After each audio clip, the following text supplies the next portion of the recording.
Welcome to the Wicked Psychology live stream of the Jessica and Daniel Groves trial. So yesterday we covered days 1 through 3. We saw the openings. We saw some nurses take the stand and social workers that worked in the ER that had encounters with Jessica and Daniel. Quick recap is Jessica and Daniel Groves are parents to an infant named Dylan, and unfortunately Dylan was discovered in the bottom of a well with serious injuries.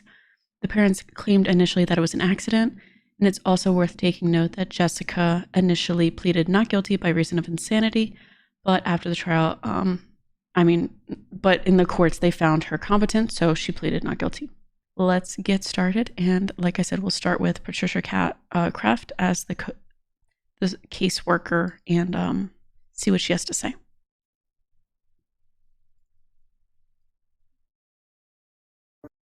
It has the administrative offices there. Yes. And it also has rooms for conferences. Yes. It also has play areas, for lack of a better word, recreational areas for kids. Yes. Okay. So it's the one, if I drive towards Portsmouth, if I look on my left, there's an older style building and then like a little playground and like a modular building beside it. Yes. Okay.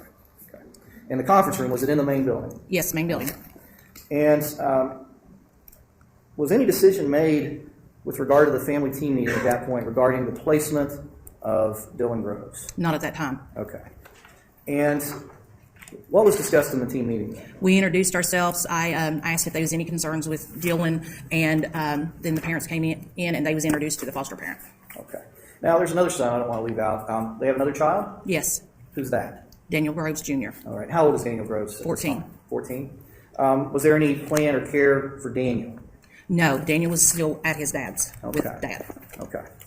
And what was the reasoning behind that? Because Daniel Jr. had said that he had never seen his mom and dad do anything in front of him. Okay. And he was 14? Mm-hmm. Is there a difference between a 14-year-old's ability to report an issue and a baby? 14-year-old can report, a newborn can't. Okay. All right, so we have this team meeting.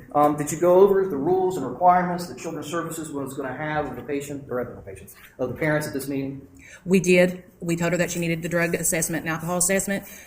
She needed individual counseling, and she needed to comply with court orders. And with the responsibilities and requirements that Dad had to follow as well? Yes. He had to do the same thing. Okay.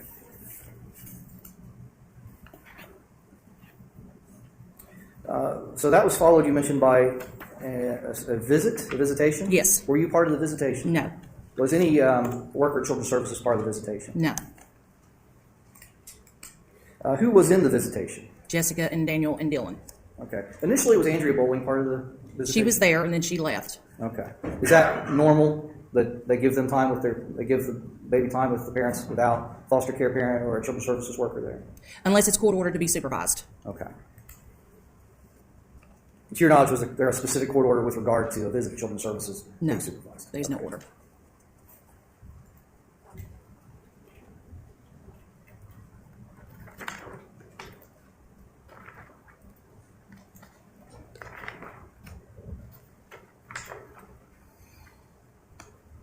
All right. During this time period, what was Children's Services doing to effectuate their goals? We was making referrals to Help Me Grow, and Miss Johnson had called Mahajan. Okay. What is Mahaj? Mahajan is a drug and counseling center. Okay. It's located here locally? It's in New Boston. All right. So we have, and Help Me Grow, is it here locally as well? Yes. Okay. So we have the agency, through one of its workers, contacting these and starting to set up the process for the services for the parents. Yes.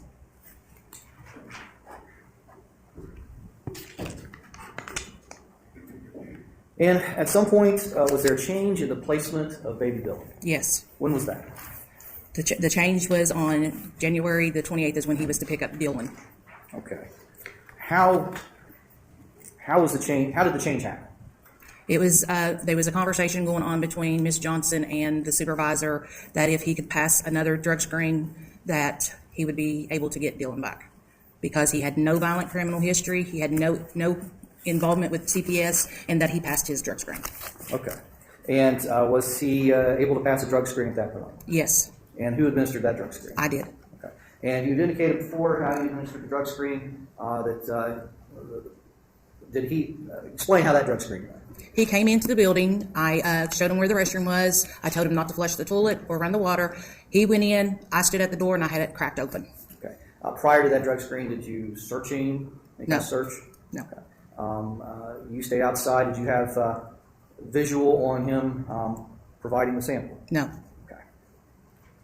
That sample came back clean? Clean. All right. And from there, were arrangements made with the foster mom to give placement of Dylan to his father? Yes. Were there any concerns? You mentioned earlier there was concerns with the foster mom about that. Yes. What were her concerns? The concerns was that he had a criminal history and that he was had a I'll court. stop you there. You indicated he didn't have any violent criminal history, correct? Right. There was no violence. Okay. All right. Did she indicate anything about her observations during the... Ladies and gentlemen of the jury, during testimony a few minutes ago, you heard some unsubstantiated claims about a criminal record of one of the defendants in this matter from a person who has not testified, or at least not yet testified. You must not speculate and consider that evidence for any purpose. You must not speculate as to whether or not that is true or not true.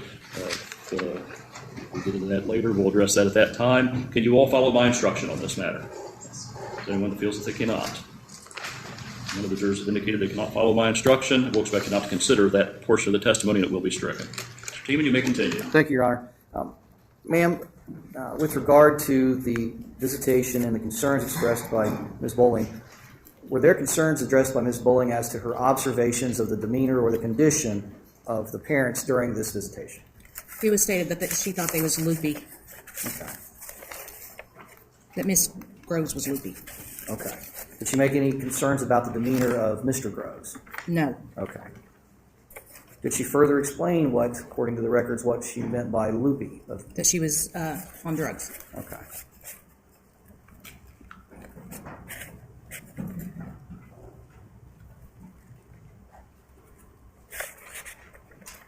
All right. So at this point, it's fair to say that you've taken over the primary role in this case for Children's Services Board. Yes. Okay.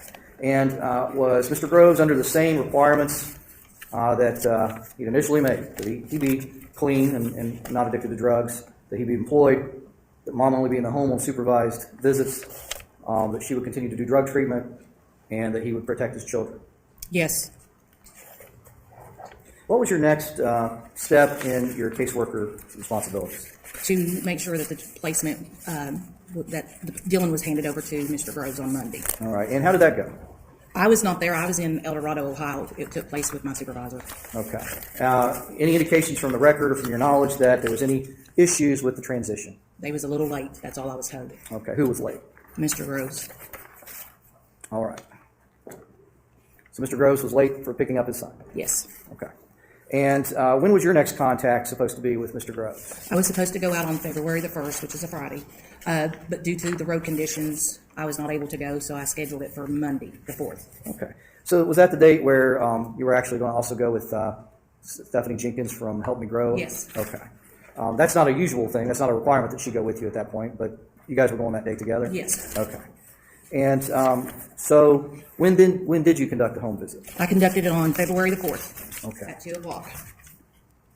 Could you describe the location of the home in Sauter County, Ohio?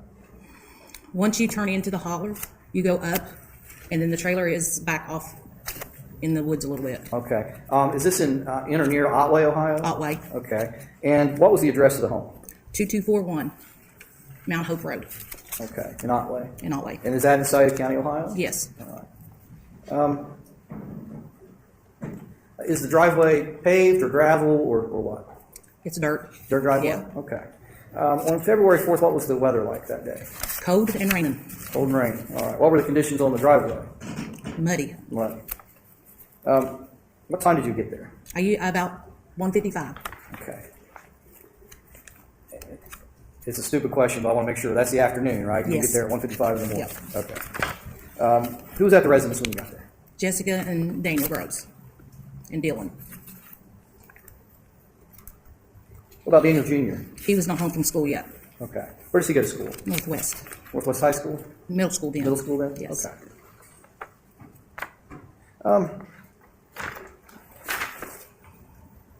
Is there a corresponding note or activity log before this visit? Yes.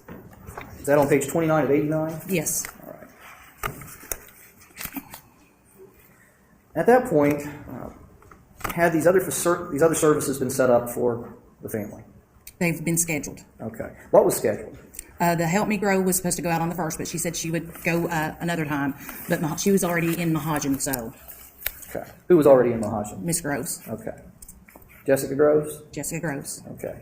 Was there any conversation at that point about what you expected from the parents?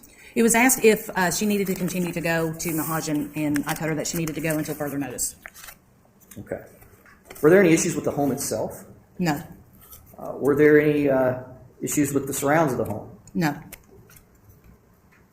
Were there appropriate facilities or items to care for baby Dylan? Yes, actually, Mr. Groves was putting in a crib at that time, Okay. and that he had to go back and get a piece that they left out. Did Mrs. Groves ask about or mention why she inquired about if she had to continue to go to Mahajan? Because it conflicted with drug court. Okay. And you informed her that she had to go over to Mahajan over drug court? No. Okay. She needed to continue both. Okay. How did you explain to do that? She would have had to work with Mahajan to schedule around it. Okay. But she needed to go. Is that something that a drug facility will do to schedule around the drug Yes. court? Okay. All right. Did you have an opportunity to observe baby Dylan at this February 4th meeting? Yes. Do you recall what he was wearing that time? A long sleeve sleeper. Okay. What is could you describe a long sleeve sleeper? It's like a long sleeve with feet in it, and it zips up. Okay. All right. So it's a full suit. body zipper. Was he wearing a hat? No. Did you have an opportunity? How did you observe baby Dylan? Jessica was holding him when I was there. Okay. And did you have an opportunity to hold the baby? No. Did you have an opportunity to touch or manipulate the baby? No. Okay. So from your visual observations, were there any injuries to Dylan? No. Was he making any kind of cries of pain or anything of that nature? No. What was his demeanor? He was quiet. She was burping him. Okay. Anything else eventful happened at this February 4th meeting? Daniel Jr. came home from school and I introduced myself. Okay. Did Daniel Jr. say anything to you? No, he said everything was going good. Okay. No concerns reported? No concerns. No medical issues shared? No. No indicia from anyone that there was anything amiss? No. After this home visit, during the next few weeks, what was your understanding of what's going to be happening in the case plan and with the parents? That she's going to continue going to counseling, continue going to drug court, schedule a parenting class. With regard to care of the baby, were there any other things that they needed to do for the baby? Well, the baby did have a doctor appointment on Thursday of that week. Okay. And to your knowledge, did the baby attend the doctor's appointments? Not to my knowledge. Okay. Well, let's talk about, were there times during this period that Mr. Groves failed to contact you? Yes. Well, let's talk about the first time they failed to do so. And if you could, refer to whatever note you're looking at for.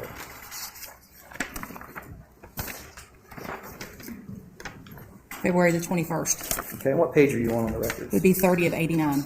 Okay, thank you. So, what did you document with regard to contacts on February 21st? Caseworker had made multiple phone attempts to contact Daniel. Caseworker left messages but have not had a return call. Caseworker was worried, so caseworker and another caseworker went to the address listed on case, and no one was home.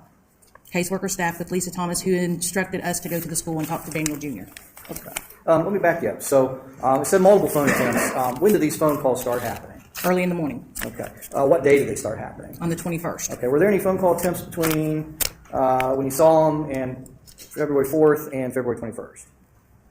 No. Okay. So these are calls that were that morning. Yes. Had there been any discussion of a work schedule before that for Mr. Groves? Mr. Groves informed me prior to this day that he had 6 months of time saved up at Rural King and he was taken off. So he was going to take off. Okay. And did he indicate in that period of time that they were going on any trips to you? No. Did he indicate that there might be times where he has to have a sitter for the baby? No. Did he indicate any reason at all why he wouldn't be home with the child? No. Had he provided you with what you thought were good phone numbers to contact him? Yes. And so at this point, how again did you try to get a hold of Mr. Groves? Me and another caseworker went to the school and talked to Daniel, and I gave him a note that had his dad to call me ASAP. Okay. And were there any other steps to get a hold of Mr. Groves? We left notes in the door and in the mailbox that I was there. Okay. So you went back to the residence that day on February 21st? Yes. Did you see anyone at the residence that day? We actually saw Daniel Jr. walking once he got off the bus. Okay. Back to this period of February 24th or February 4th through 21st, was Help Me Grow also trying to contact the family? Yes. Were they successful to your knowledge? No. Did you notice anything different about the residence or the property when you went to the property on the 21st? Other than there was a chain across the road and it said no trespassing, and there was 2 dogs. Did you see any cars there at the address? Not the cab, the little red car they had was gone. All right. What was your next action after that? I tried face-to-face contact on the next morning. No cars was there. Was that Friday, February 22nd? Yes. Between your contact on the 21st and your appointment on the 22nd, had you received any kind of contact from the Groves family? No.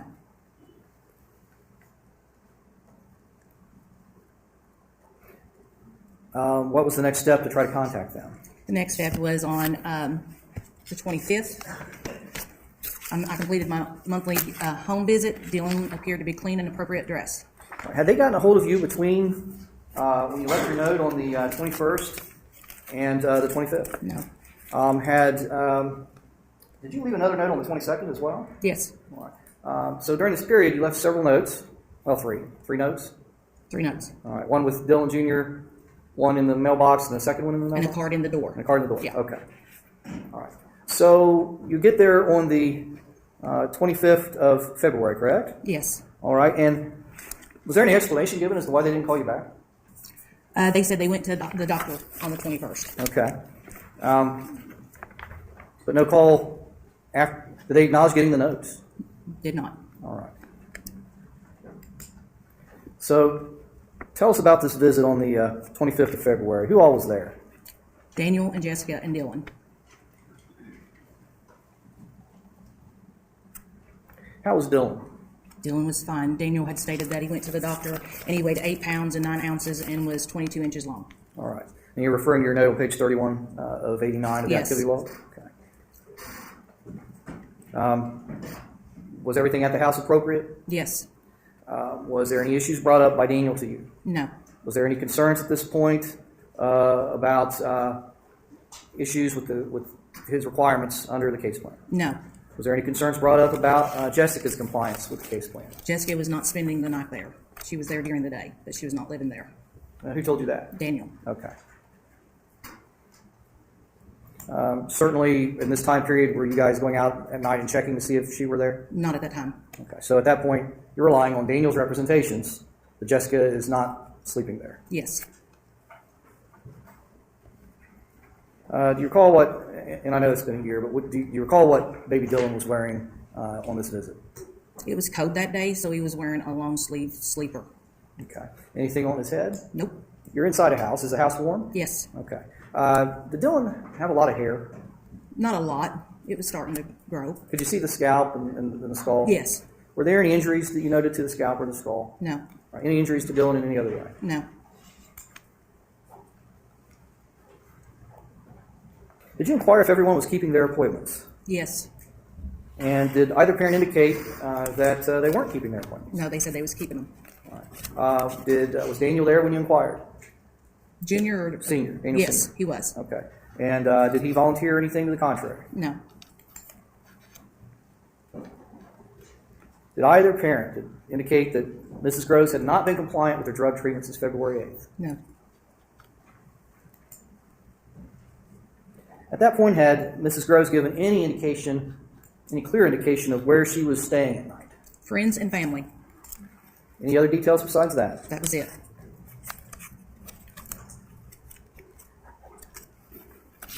Was your impression that was multiple locations? Yes. Did either of them ever admit to you that she was staying at the residence more than allowed? No. Did Mr. Groves ever take you aside and say, hey, things aren't what they're supposed to be? Never.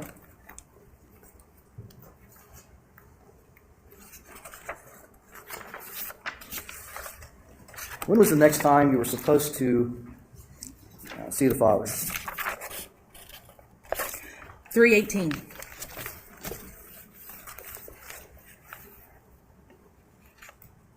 Had there been a time that, I'll strike that. What was the 318 visit supposed to be? And my monthly home visit.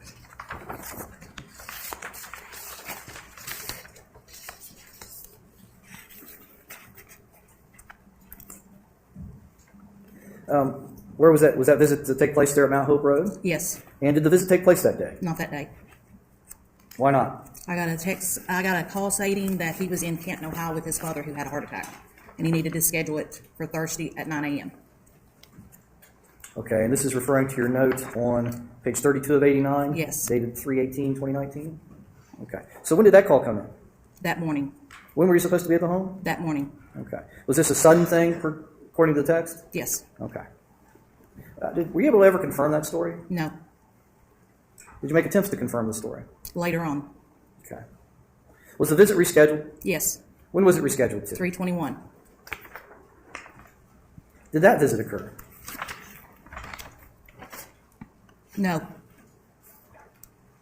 All right, so you're looking initially probably at page 32 of 89 to page 33, is that Yes. correct? Okay. So that morning, was it the morning that you went to the home? Yes. And was there anyone there? No. Had you received any call at that point from Mr. Groves? A voicemail. Okay. When did the voicemail come in? Do you know? After I got back in the office Okay. is when I got it. And what did the voicemail say? That his dad got worse and he is still in Canton. All right. And did you recognize Mr. Groves' voice on the voicemail? Yes. Okay. When's the next time you saw anyone with regard to the Groves case? 327. And what happened on that day? We had our hearing here at juvenile court. Jessica Groves showed up, but Daniel didn't. Okay. And a hearing, we talked about the process early on in your testimony yesterday. This hearing, was it referred to as an adjudication? Yes. Okay. And what's the adjudication about? That's where the investigator testifies of why she removed Dylan. Okay. I'm actually going to hand you what the marked states exhibits 13 and 14. We'll back up a minute. Remember when we had that discussion of the ex parte emergency order that was put on by the judge? Yes.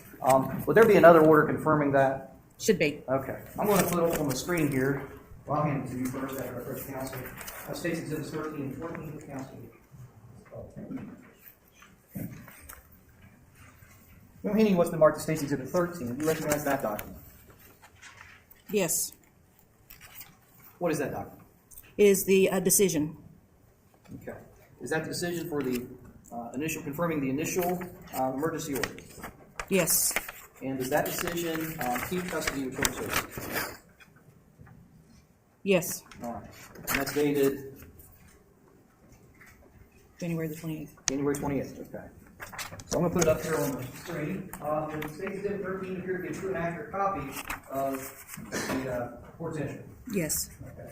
So this came on from probable cause on January 17th, 2019. Is that correct? Yes. All right. So with that, this entry, is it fair to say this entry basically confirms that emergency removal at the time? Yes. Does it provide any additional detail other than command and custody of children's services? That's it. Okay. I have in front of you what's marked as States Exhibit 14. Could you identify that for the court? That is the entry of the court of the adjudication that was held on March the 27th. Okay, and this is the date we were talking about before I remembered I hadn't given you the other, right? Yes. Okay. Were you at that adjudication? Yes. Who all was there? Myself, our attorney, their attorneys, and Jessica Groves. Okay. And would Dylan be at that adjudication? Dylan was not at that. Okay. And that's not abnormal for the child to be at the adjudication, is that correct? Right. Okay. And was Mr. Groves at that adjudication? No. Was he supposed to be? Yes. Are you required to be present at all court hearings? Yes. Did you get a chance to talk to the mother, Jessica Groves, about about him not being there? Yes. Did she indicate where he was? No. Did she indicate she knew where he was? No. Did you ask her where he was? No. Did anybody ask her where he was? I don't know what the attorneys asked him. Okay. And just for the record, I'm placing on the overhead of Mark 6, Exhibit 14. In this adjudication, who to custody of Dylan Groves stay with? Children's Services. Again, our exhibits 12, 13, 14, or 14 true and accurate copies of the entries from juvenile court. Yes. Did you inform the mother of anything that was going to happen the next day? I gave her a card and told her if she sees Daniel, I'll be at his house on March the 28th at 8 a.m. All right, and that's the next day after the hearing? Yes. Had you heard from Daniel at that point? No.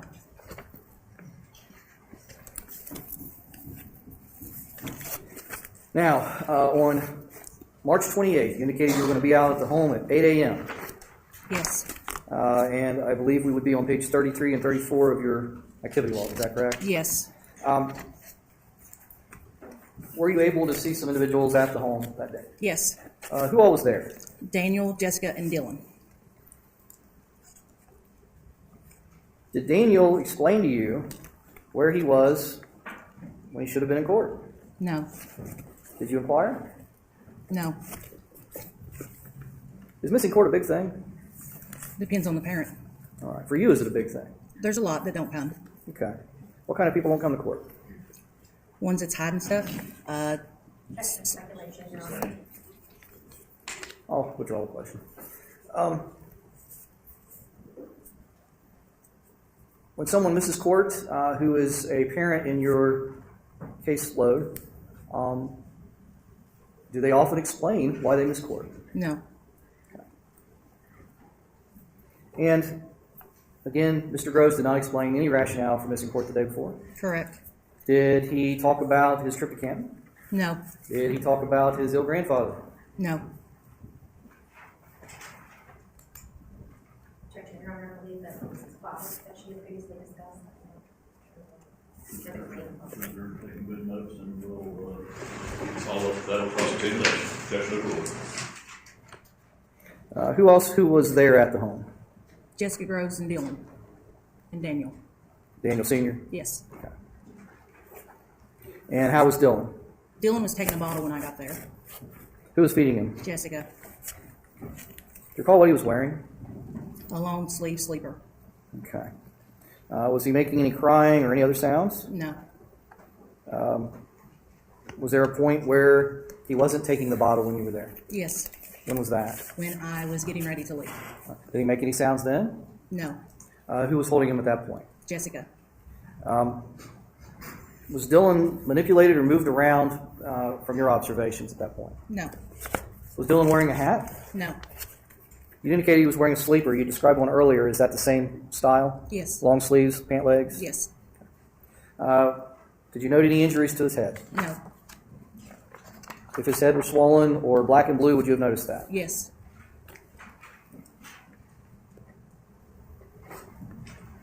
Did Ms. Groves ask you anything about her case plan? They just assured me that they was keeping all scheduled appointments. All right. So who's assuring you of that? Both of them. All right. So both of them, you're saying all appointments are kept? Yes. Did they indicate they were going to drug court? Yes. Did they indicate they were going to counseling at Mahajan? Yes. Did they talk about Jessica's sobriety? That she was maintaining her Mahajan appointments. Okay. And who again assured you these things were happening? Both Jessica and Daniel. Did they ask you about, did one of them or both of them ask you about Jessica getting to be back in the home? Yes, they asked if there was any possibility for Jessica to come back in the home so she can bond with Dylan. What were your indications at that point? I stated I had to take it to the supervisor. Did you discuss with them upcoming appointments or anything of that nature? I told them that they had another court hearing on April the 3rd.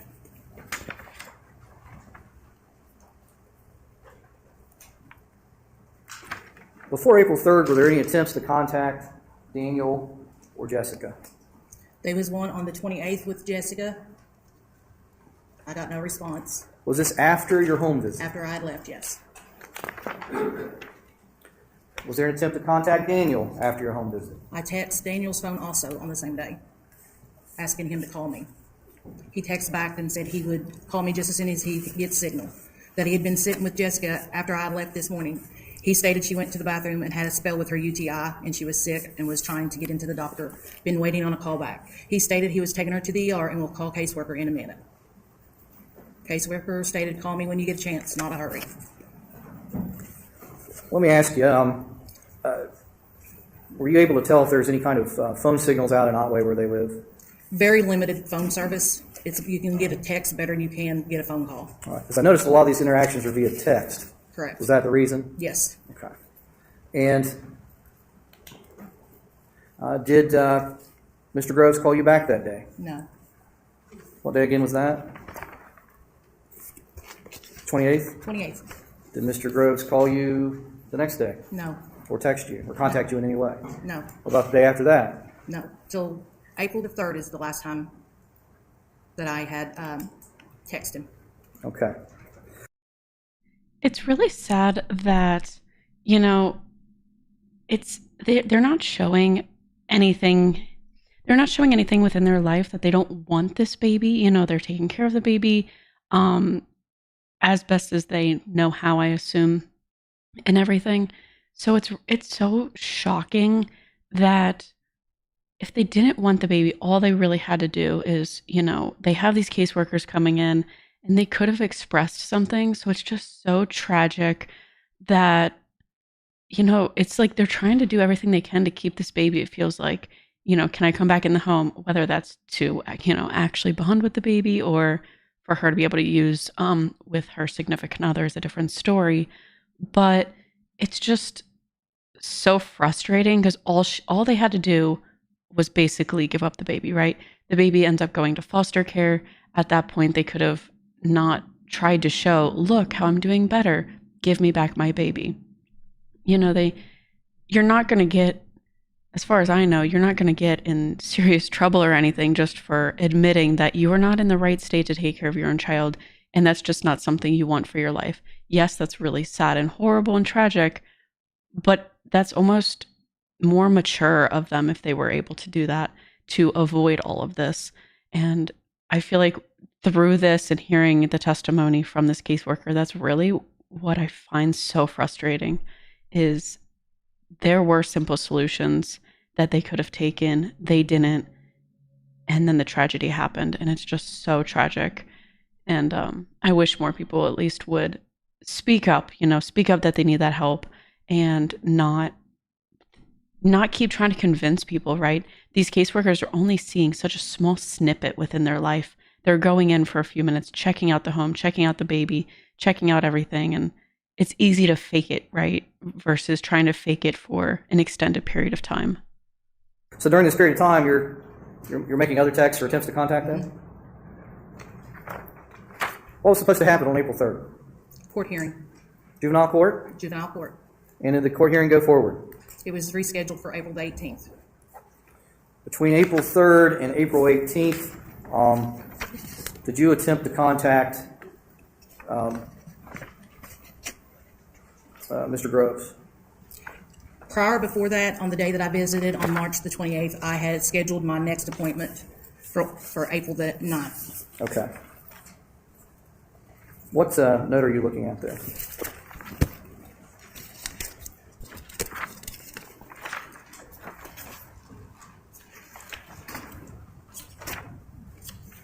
I'm on the 4-3 on page 35.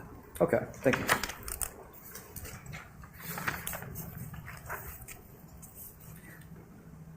Did Mr. Groves specifically text you on April 4th? Yes. All right. What did he say? Stated that everything was okay and going great. He explained that his and Jessica's phone has minutes on them right now, so he borrowed a government phone. Daniel stated he'd text Monday, but he realized it was the wrong number and that him and the phones tended not to get along. Daniel stated that he was sick for a few days, which started on Friday and lasting through Tuesday, and is still feeling in somewhat. He continued to say that Jessica's still battling with her UTI. Daniel stated that they went to Canton on Tuesday and got stranded up there till about 3 p.m. yesterday. Car broke down on us and had to wait on a part to be delivered to be part store yesterday around noon, as I know my lawyer was telling you about it. Daniel asked why did the hearing get moved to the 18th. Haven't got to speak to my lawyer a lot yet. Let me know when you got those messages. You are still coming out next Tuesday, I assume. Send text on the phone if you need to contact me or Jessica from now on. We will let you know when we have minutes. All right, so on April 4th, you received this text. There's no phone conversation between the two of you, correct? Correct. It's simply a text and basically saying, we've had some bad luck. We went up to Canton. Bad luck happened. We'll get back with you. Is that a fair statement? Yes.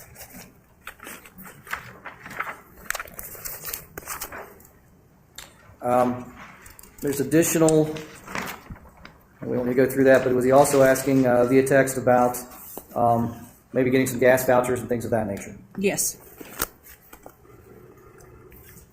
He also indicated, maybe I misspoke earlier, there was an uncle up north that was going to get him a dinner to go out for their anniversary. Yes.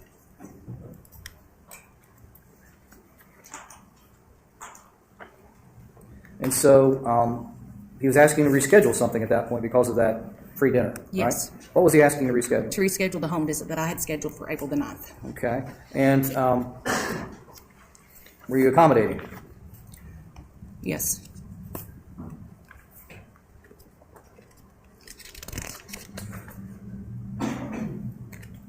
Were there attempts during this period, after this period, to contact Daniel and Jessica? I tried on 4/17 to inform him that the GAL was coming out to his house between 4:30 and 5 o'clock that day. Okay. What's a GAL? Guardian ad litem. All right. Is that somebody involved in the custody case? Yes. All right. Is it their job to look at the home, evaluate whether it's in the best interest for the child to be placed back with the parents in custody issues, that kind of thing? Yes. Okay. So that person was trying to get a hold of the Groves as well? Yes. And were you informing them of the next home visit as well via text that would take place on April 24th? Yes. At this point in time, are you making a number of texts or attempting a number of contacts with Daniel? I had 4 separate phone numbers that he was texting me from. Were you trying all 4 of those numbers? All 4 of those numbers was being tried. And apparently guardian ad litem was, to your knowledge, was the guardian ad litem trying those numbers as well? Yes. During this time, did Mr. Groves ever reach out to you or anyone to tell you that something was wrong with Dylan? No. During this time, to your knowledge, did Mr. Groves reach out to anyone to tell them that there was something wrong with Dylan? No. To your knowledge, were there any calls to 911? No. Did you learn of some additional information on April 17th from Mahajan Therapeutics? Yes. What did you learn? Jessica had not been compliant.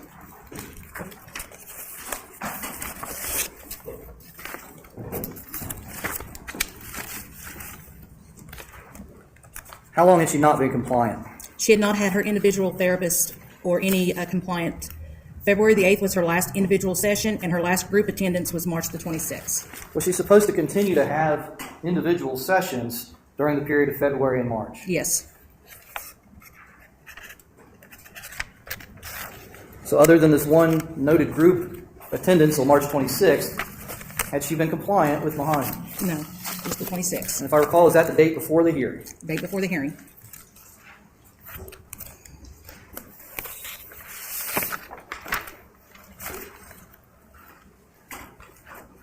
Again, nobody from the Groves family informed you of noncompliance. Correct. Nobody informed me. There's when was the next court hearing supposed to take place? 4/18. Did that hearing take place? Yes. And who attended that hearing? His attorney, her attorney, myself, and our attorney. Mr. and Mrs. Grove was not there. Did anyone try to contact Mr. and Mrs. Groves? Yes, we text messaged all numbers that we had. Any response at that time? No. I'm going to hand you what's been marked as State's Exhibit 15. This is opposing counsel.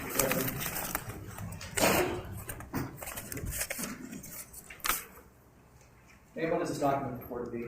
An entry. From Suffolk County Juvenile Court? Yes. Is that the dispositional entry of what happened on April 18th? Yes. Does that appear to be a true and accurate copy of the records of the juvenile court? Yes. To your knowledge, are all those records kept in the ordinary course of their business at juvenile court? Yes. In our official court records? Yes. In this entry, it's custody remaining in Suffolk County Children's Services Correct. as to Dylan Groves. Yes.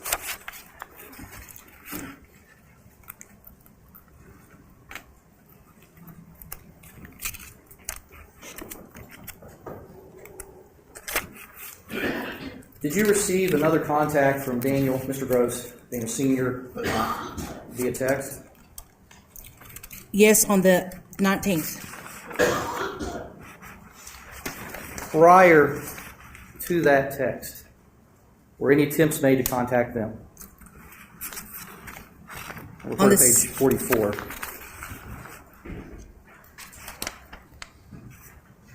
We tried on the 18th. We text messaged him while we was in court. And then we didn't get no response. Okay. I'm going to move on to the next day. What did you do then?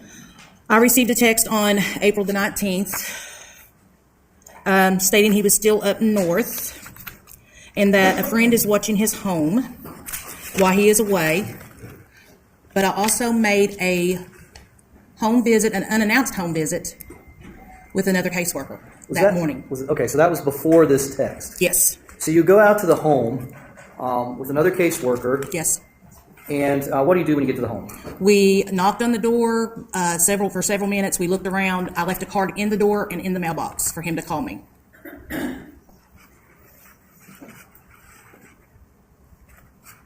Was anyone home to your knowledge? No, Then you received there's a contact made to Rural King, correct? yes, Was that before or after the text from Daniel? before. Okay.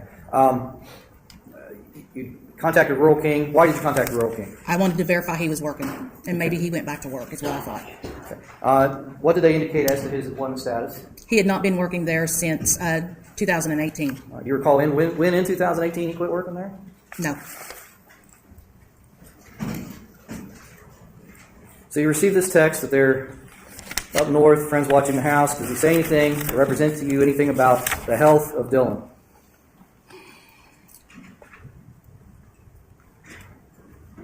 he said Dylan is doing great, growing like a weed. LOL.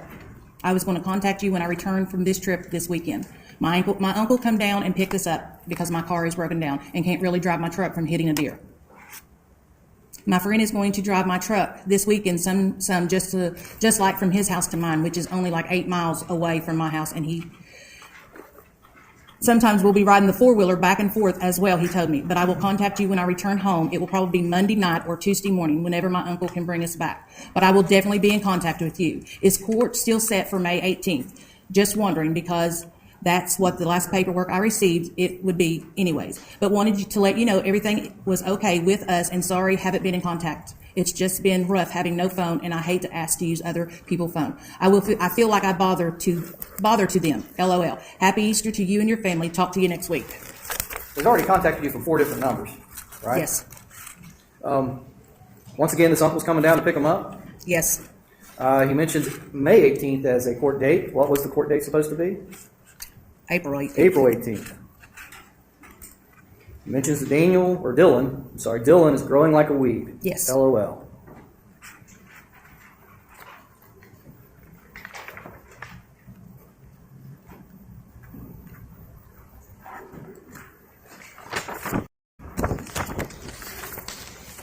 Did you have any concerns at this point, probably earlier, but did you have any concerns at this point about how things were going? Yes.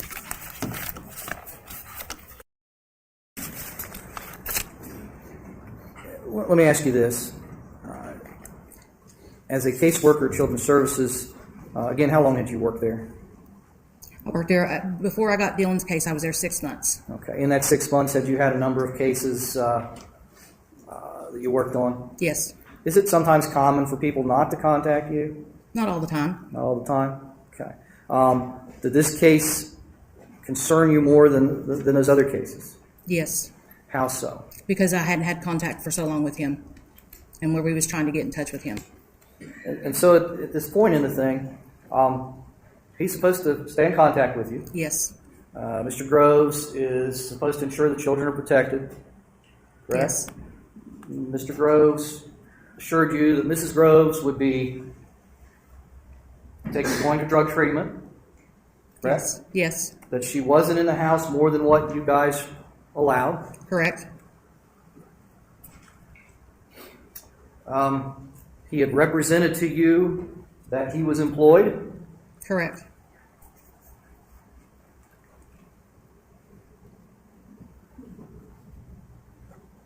So what was the plan of Children's Services at this point with regard to baby Dylan? I continued to try to make contact with them throughout from the 19th. I went on the 22nd, the 23rd, the 24th. At this point, were there any thoughts to remove baby Dylan from their care? Yes, Okay. At this point, were there any thoughts with regard to Daniel Jr.? we had took custody of Daniel Jr. on the 24th. Okay. So let's back up a day. You said that you went to the home. Was that April 23rd? Yes,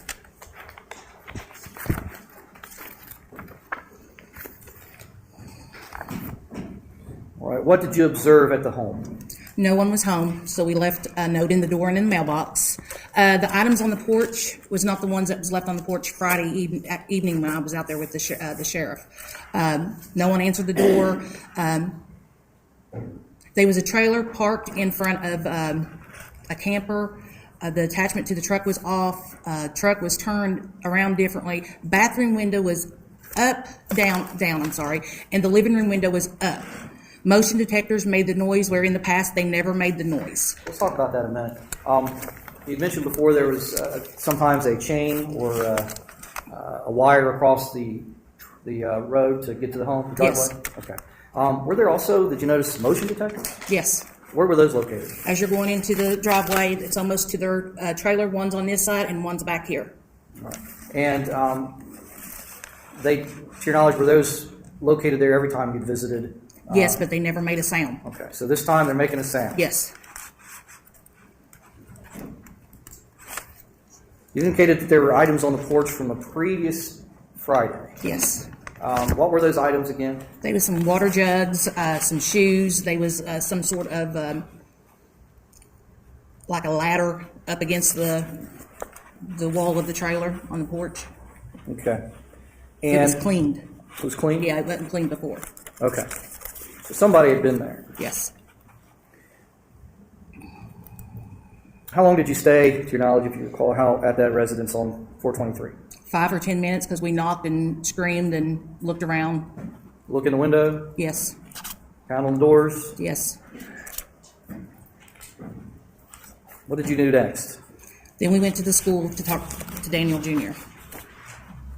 And just for clarification, this is on April 23rd? Yes.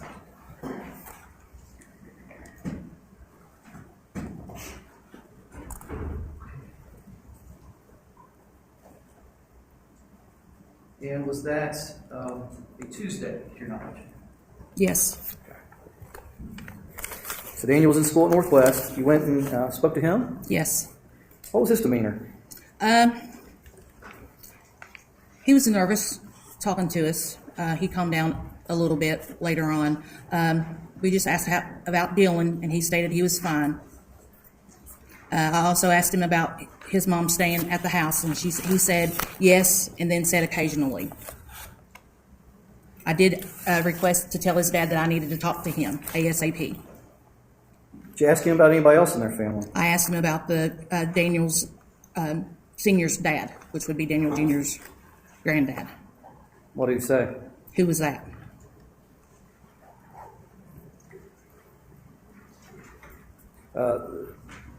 Was it your understanding that Daniel Sr.'s dad was the one in Canton? Yes.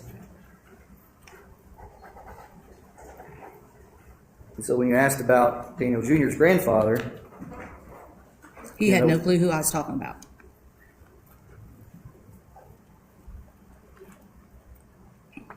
was there any change in plans regarding Daniel Jr. at this point? Not at this time.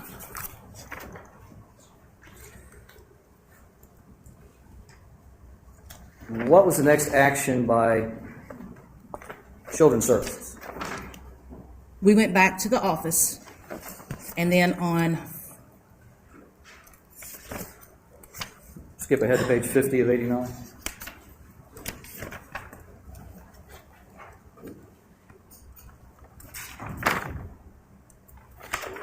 I received a text on the 23rd, received a text saying they both, if you can find them, which that was where we had staff with our supervisor about taking both Daniel and Jessica if we could find them. All right, that's page 51 of 89. Okay.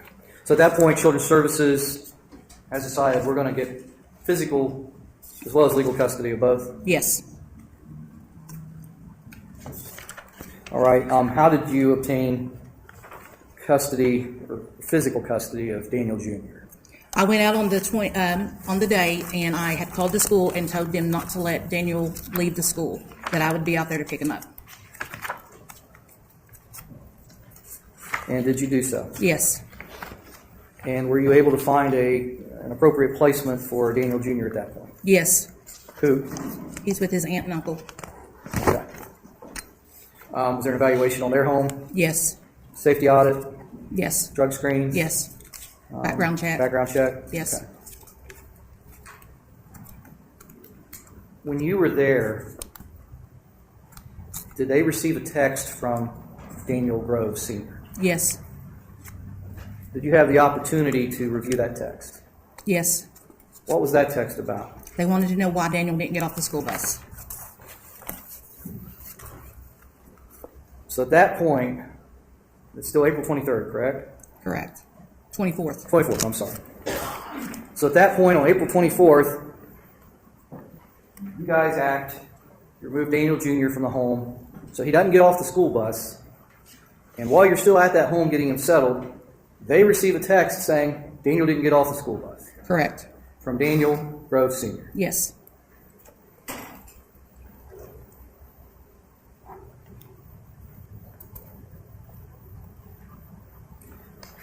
Did you receive a text from Daniel Sr.? Later on that evening, I did. What was it about? He texted me asking why I took Daniel. Daniel stated that, I mean, come on, do you know what you're doing to him? This will affect his schoolwork. His whole life will be. I can't believe you took him. He never had nothing to do with any of the situation at all, and this is hurting him more than anything or anyone. Where is he anyway? So at this point, via the text, Mr. Groves is expressing concern. I mean, there's some that you guys removed Daniel from it. Yes. Matter of fact, in the record, you have a lot of question marks after some of his questions, like multiple question marks and an exclamation point. Yes. Is that correct? So he's concerned at that point about what Children's Services is doing with Daniel Jr. Yes.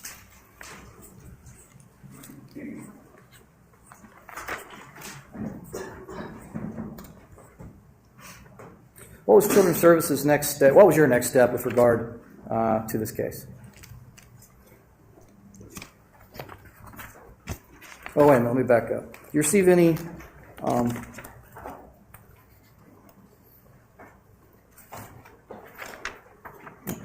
did you attempt any more visits at the residence? On April the 30th. April the 24th, the day that I received the text from Daniel on why I took Daniel when I was placing him, I left the placement and went directly to the home. Why did you do that then? Pardon me? Why did you decide to do that then? Because he had wanted to know how Daniel wasn't there, so I thought, well, then they're home, so I went out there. Okay. Was anyone there when you got there? No. Did you knock on the door? I knocked, I screamed, I even jumped up and down to try to see if there was anybody in the house. The dogs was barking. The windows was opposite this time. The living room window was down and the bathroom was up. Any cars or vehicles? Both cars was there. All right, the The truck and the car, and then the four-wheeler was there. What was your understanding of the car that they got around in? The red Cavalier, I believe Okay. it's a Cavalier. And was it Cobalt. there? Yes, it was there. Okay.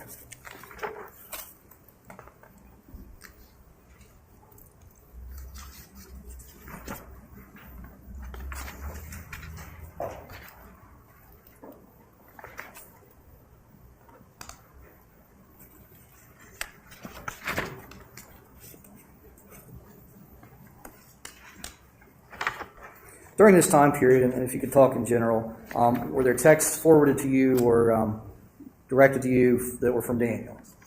Yes. Now, what was the nature of those texts? There was one on 4/26 that stated, well, the person that was supposed to give him a ride to court this morning just screwed them over and said they... So another excuse. Correct. Was there another text later? Back and forth. Okay. More excuses. More excuses.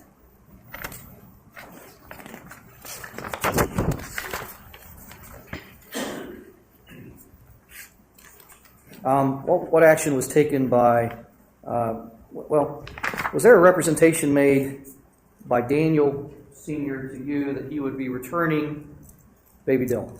Yes. What was the date of that representation? There was one text that I had sent Daniel that he needed to have Dylan and Daniel Jr. stuff at the agency on 4/25.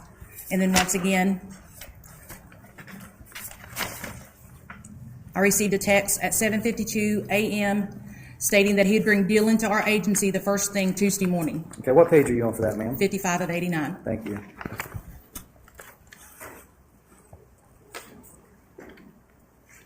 Did Mr. Groves bring baby Dylan in that morning? No. After they failed to show, what happened next? Did the agency file any kind of report? On the 30th, I filed a missing person report. Who did you file that report with? Scioto County Sheriff's Department. Okay.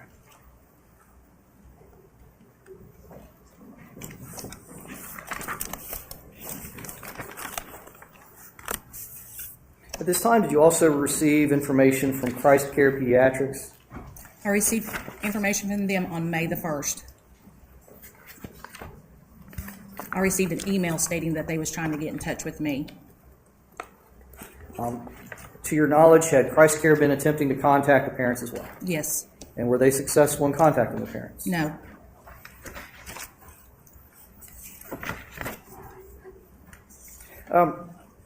Was there a medical concern? Well, at least at that time, were you under the impression that there was a medical concern regarding Dylan from Christ Care Pediatrics? Yes, the nurse from Christ Care called and informed that they needed to repeat some lab work on Dylan back in February that his parents had not completed. Dylan had an abnormal newborn screening, and if it's not treated, it could cause brain damage. She faxed all the paperwork to caseworker, and she said that he also had an appointment on May the 2nd, also at 2 p.m. All right. Now, did that turn out that that was actually a lack of communication between the doctors, that there was the subsequent tests and he was normal? Yes. Okay. But at that point in time, did that add to your concerns? Yes. All right. If you would, could you go to the second paper clip? It should be page 1 of 53 of the activity log. Okay. Are you there? Yes. Okay.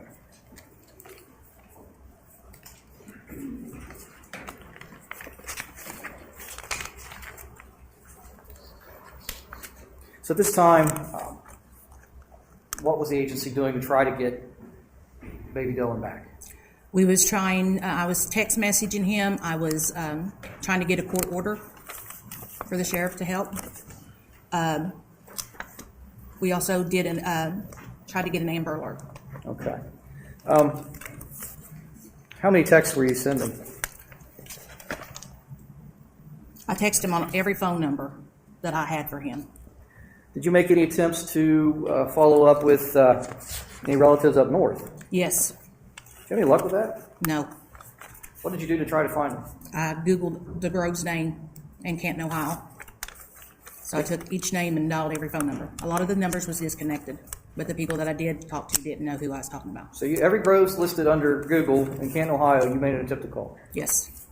The numbers that Daniel had given you earlier that you called him on, was anybody responding to those? No.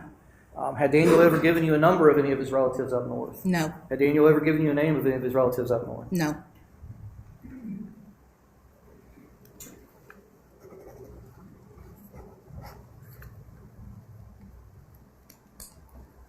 You had mentioned an Amber Alert.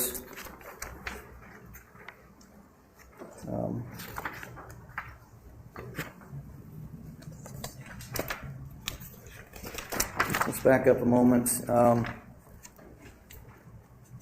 May 3rd, was there another attempt to locate the family at the residence? On Yes. Page 3 of 53. Yes. Okay. Who all went there that time? Myself, another caseworker, and a deputy sheriff. Okay. Any luck? No. What cars were there? There was no red Cavalier in the driveway, but the truck was there. The camper was there. There was another white vehicle there with the doors open.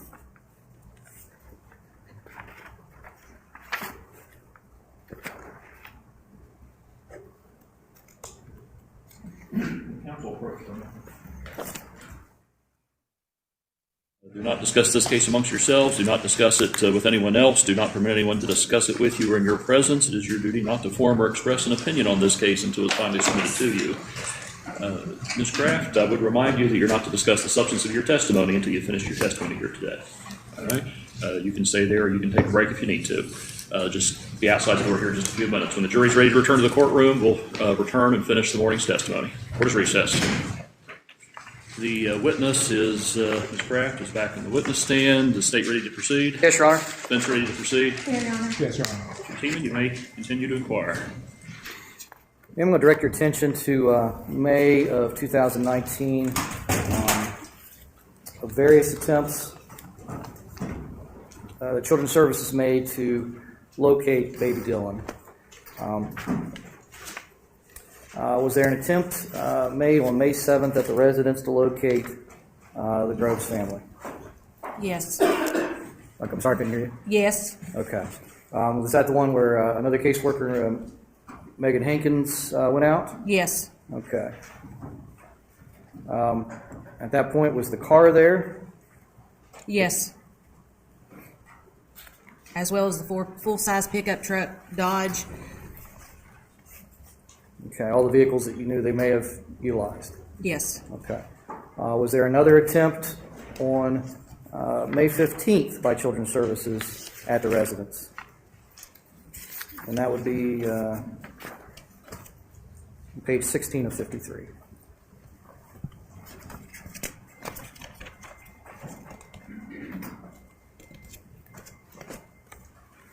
Yes. And these attempts are Children's Services staff kind of doing the same MO. They're leaving notes. They're knocking on the doors. They're looking to see if there's movement or lights or anything of that nature. Yes. Okay. And on May 15th, the Cavalier was gone. Is that correct? Cavalier was gone, but the red truck was still parked in the same spot. Okay. Appeared to be unmoved. Then again, on May 23rd, which would be on page 20 of 53, was there another attempt at the residence? There was another attempt of the vehicle. I'm sorry, another attempt to the home. She parked at the end of the driveway and walked the driveway. Okay. In an effort at stealth? There was a red car. The red Cavalier was there. Okay, but what was the purpose for parking at the end of the driveway? The road. Okay. Road conditions versus just trying to... Correct. Okay.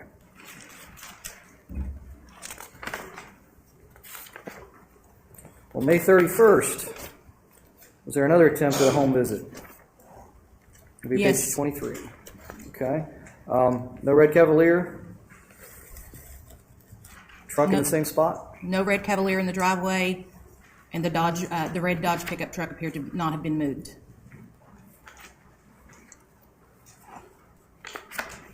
And on June 7th, was there another attempt at a home visit? Yes. Now, during this time in May, were you also contacting different entities to see if there had been any contact with the Groves family? Yes, we called Care Source. Well, let's say numerous government entities? Yes, Attorneys, yes, family members, yes, Daniel Jr.? yes, Was it your understanding that juvenile court personnel was also out looking for the Groves? yes, Was it your understanding that at different times the sheriff office was also out looking for the Groves? yes,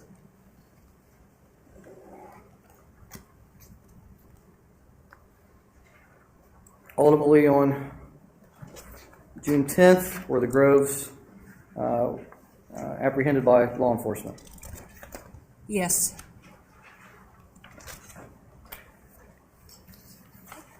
Were you aware of an allegation that when questioned, there's indication that Dylan was taken by Children's Services months ago? Yes, I received a call at 9:21 p.m. Stating that they have arrested Daniel and Jessica Groves, and that they informed me that Jessica and Daniel was telling them that I came several months ago and took the child. Did Children's Services take the child? No, the last day I seen Dylan alive was March the 28th. And then you learned on June 12th when Dylan's body was found. Yes,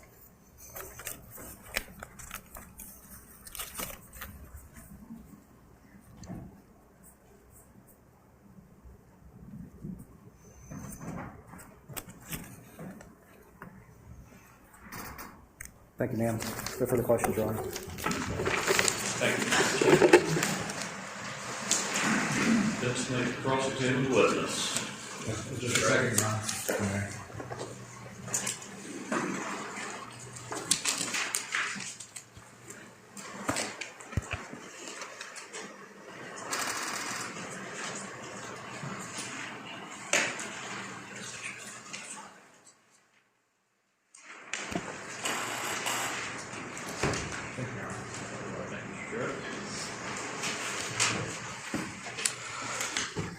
Good morning, Mrs. Kraft. We're going to, prosecutor went through quite a few things with you, and we're going to sort of start all over, start back quite a bit.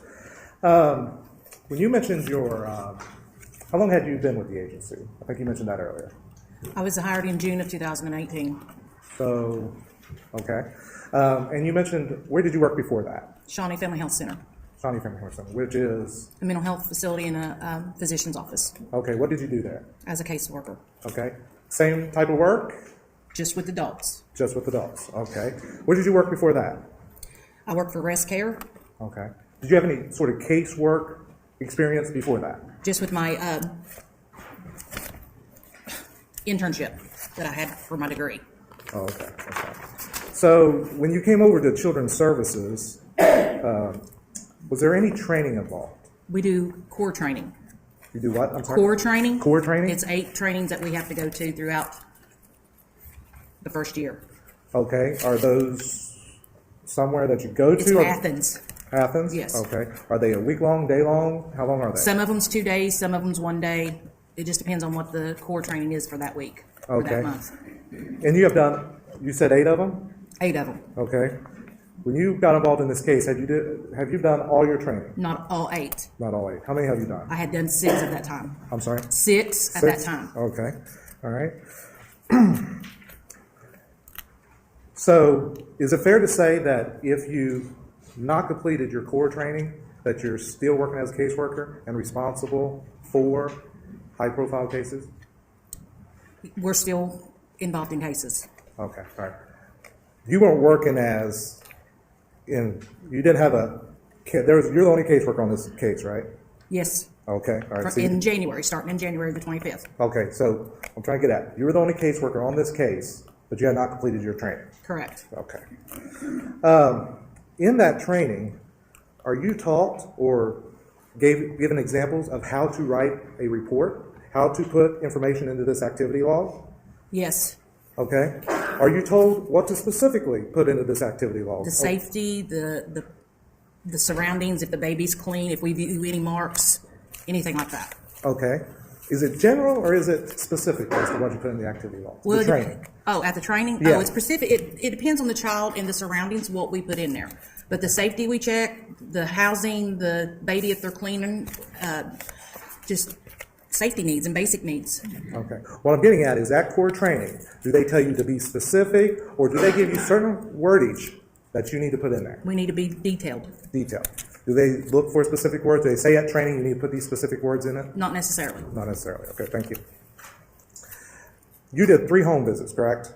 Yes. Well, I mean, you made many attempts. But I had seen the child 3 times. 3 times. On February 4th, Yes. on February 25th, Yes. and on March 28th. Yes. Okay. I would like you to read these activity logs. You don't have to go through some of the case category or location type or any of that information. I want you to read the date, who created the activity log, and I want you to read the narrative. And let's start with February 4th.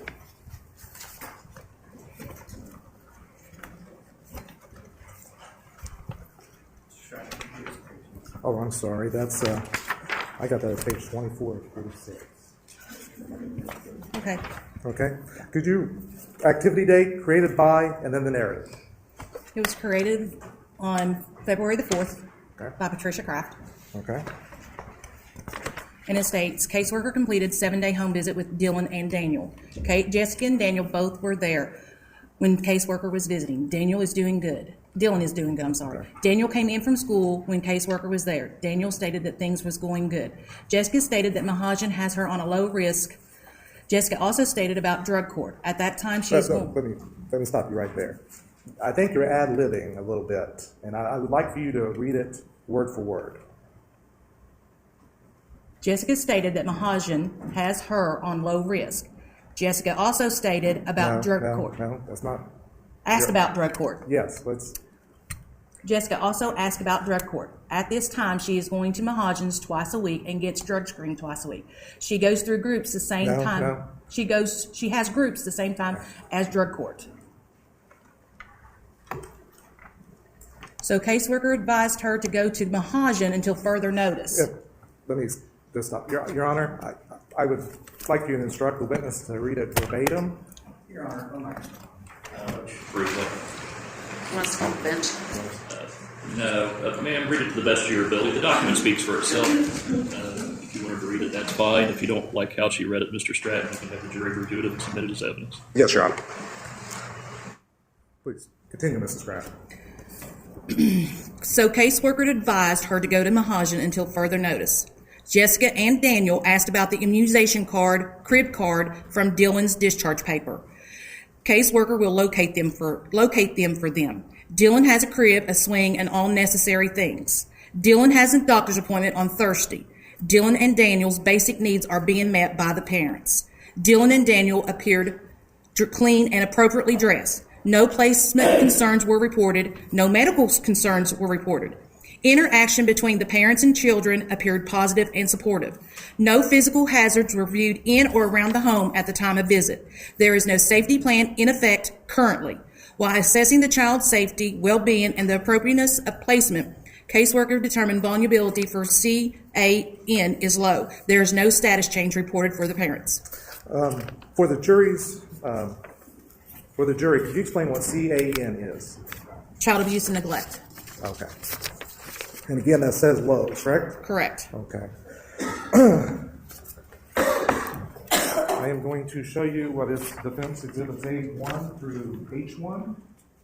This correct gets that back and right over there right together before we move on to the next topic. Thank you, Mayor. Could you tell me what those are photos of?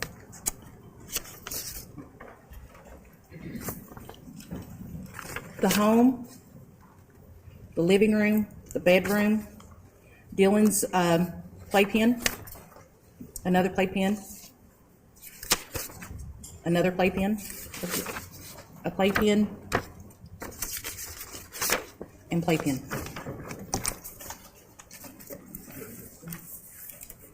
What were the numbers on those exhibits or letters on those exhibits? A1 through H1. Thank you, Mr. Sheriff.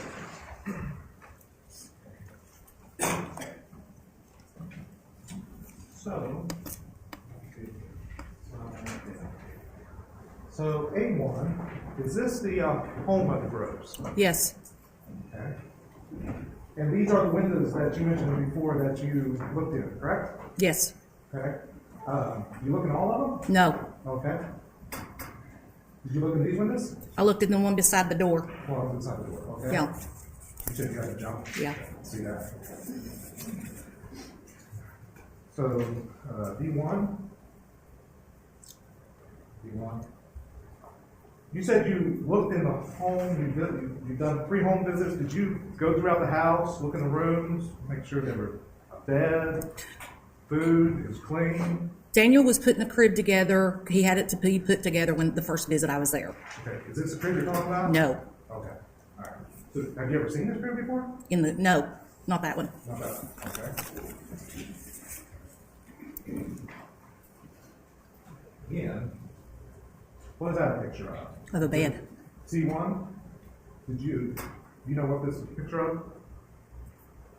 So, but you said you went to every room. No, I didn't go to every room. You didn't go to every room. You didn't. You didn't go to every room? You didn't check out the house? I don't. The only time I do a safety check is a safety audit is if we remove a child ourselves and have to put them in there. Usually, the investigator does the safety audit of the home. Okay.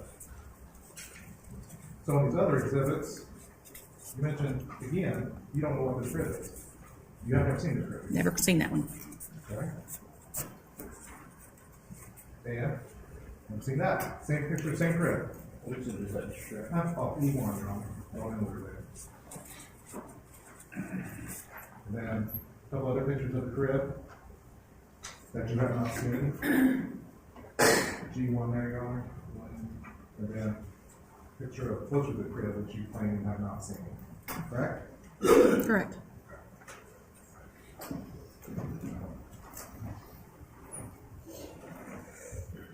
Let's go to the second home visit, and that is the one on 225. And I'd like you to read that activity date, created by, and narrative also. It was created by Patricia Kraft. Okay. Caseworker completed ongoing monthly visit. Dylan appeared clean and appropriately dressed. No placement concerns. No medical concerns were reported. The child's basic needs are being met by parents. No physical hazards were viewed in or around the home at the time of visit. Supervision and discipline appear age appropriate. The parents ensure that all scheduled appointments are kept. Interaction between the parents and the child are positive and supportive. While assessing the child's safety, well-being, and the appropriateness of placement, caseworker determined that vulnerability for CA and N is low. There is no status changes reported for the family. Daniel stated that Dylan went to the doctor on Thursday. He weighs 8 pounds, 9 ounces, and is 22 inches long. Daniel stated the baby sleeps at 6 hours at a time. Dylan has own bed and bedding. Okay. So you viewed a crib, but just not this one. Not that one. Okay. All right. Also like you to read the 328 home visit.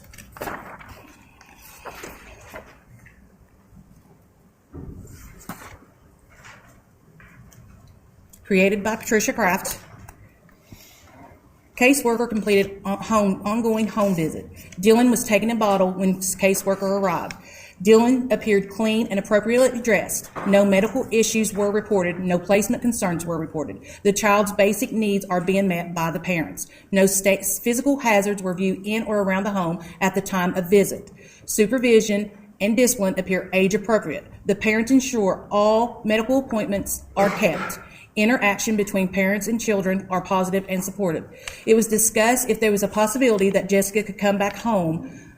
Jessica stated she is missing the bonding with Dylan. Caseworker informed both parents that caseworker would staff with Lisa Thomas, and caseworker will call them later on to them today with an answer. Caseworker informed both they need to be at the hearing on April the 3rd, 2019. Caseworker staffed with Lisa Thomas about the possibility of Jessica going back home to bond with Dylan. It was agreed that a safety plan would be put in place, and it would state that Jessica would attend all drug court days counseling. Mahajan for treatment, contact caseworker weekly upon dates. if Jessica has one positive drug screen or does not attend drug court, counseling both individual and group, this is a possibility both children will be removed. So is your supervisor telling you that Jessica can come back home? If there's a safety plan put in. Was there a safety plan put in? They never called me back. I had text them to Yeah, call that's me. fine. That's fine, that's great. Let me step back for a moment. How many cases do you handle at this time, if you know, or now? How many cases are you handling as a caseworker for Children's Services? 31 31, okay. Was it at that time or now? now, Okay, what was it at that time? about 23. 23, okay. Okay, with 23 cases, you were able to remember every detail about these cases. Like what he was wearing on each visit. You were able to remember that from your memory, Yes, okay? On the 2-4 visit, you said he was wearing a long sleeve sleeper. No hat? And that Jess was holding him, Jessica correct? was holding me. Okay? But you did not hold him. No, You did not pick him up. no. Isn't it true that you merely glanced at him I looked at him from sitting on the couch. from sitting on the couch? Yes, I'm right here and Jessica was right here. So you came in the house, sat down on the couch, didn't view Dylan at all. The only time you looked at him was from the couch. When I seen Jessica with Jessica. Okay? So you didn't even go over to him and look and take a look at him. No, Okay. And let me clarify this. Daniel Jr. said everything was okay at the house on the Yes. 2-4 visit. Okay. But again, on the 2-4 visit, you didn't go in every room in the house. no. He came in, talked to me for a few minutes and went to his bedroom. Okay. So in these notes, you said there's no physical hazards, but you really didn't look at the entire property or the entire house to see if there were any physical hazards, did you? We look when we come in around the house, You didn't even look in the house. not in every room. Okay.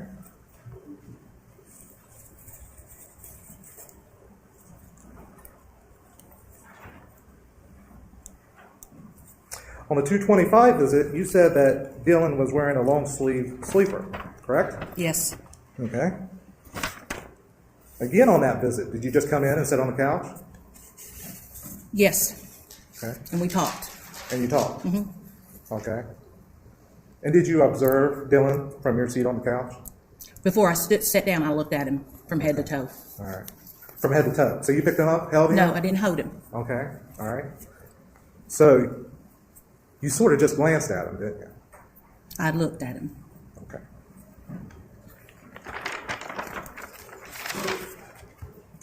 At the 328 home visit,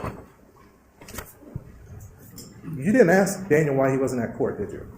We texted him the day before.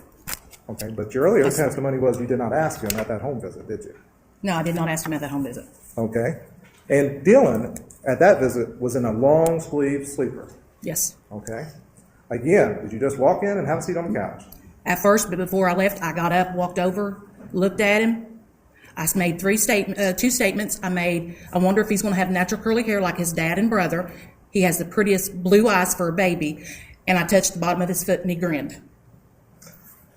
Patricia Kraft, you know that's not a true statement, that you did none of that, that you merely glanced at Dylan and did not actually observe him, did you? Objection sustained. Rephrase your question. Oh my gosh.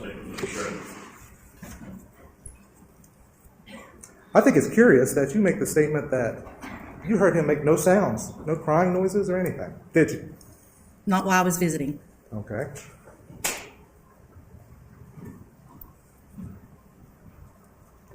You mentioned that he was taking a bottle when you got there, and that at some point he stopped. She was burping him. She was burping him? Okay. You answer out loud.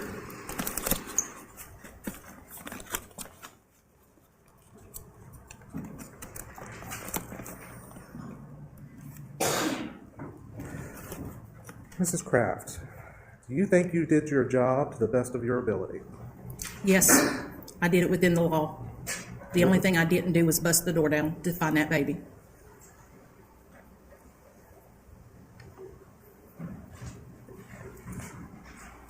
1 second, Your Honor.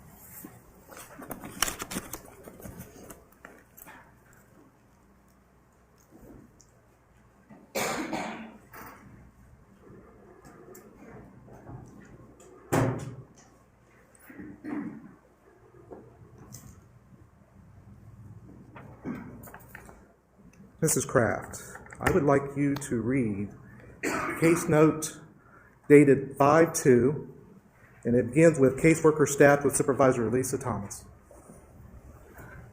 Page 38 of 46, but the page numbers are different. You may. Objections overruled. Judge may continue with your question. Mrs. Kraft, did you find that 5/2 note where you staffed with Supervisor Lisa Thomas? Yes. Okay. Again, activity date, created by, and then once you read the narrative. The activity date was 5/2/19. It was created by me, myself. It stated, caseworker staff with Supervisor Lisa Thomas about Daniel not showing up to court. Caseworker asked supervisor about an Amber Alert, and supervisor informed to go to the staff attorney, Dave Huddleston. Caseworker staffed with Dave, and he informed it would be a supervisor or a Director Fuller decision. Caseworker went back into the supervisor's office and informed her what the attorney said, and supervisor stated that if an Amber Alert goes out, it would give a bad reputation for the agency because we lost a child. And you think you did your job to your best absolute ability, correct? Yes. But your supervisor just said this. Did you report this to anybody? Yes. Who did you report it to? I went downstairs and I was crying, talking to another supervisor, and she was going to call Dr. Fuller. Okay, but did you report it to Dr. Fuller yourself? Dr. Fuller was not there at that Okay. time. Did you report it to Dr. Fuller the next time you saw Dr. Fuller? We discussed it. You discussed it. Yeah. Again, what was the results of that discussion? On May the 3rd, me and a caseworker was out at lunch. The other caseworker got a text and told us to go to the sheriff's office and put out an Amber Alert. Okay. No further questions, Your Honor. Mr. Stratton, Ms. Scott, you may cross-examine the witness. When the father was drug screened at the hospital on January the 11th of 2019, were you present? No. Okay. That was conducted by Investigator Johnson, is that Yes. correct? Is there an actual note in the activity log that explains the protocol in which she conducted that drug screen?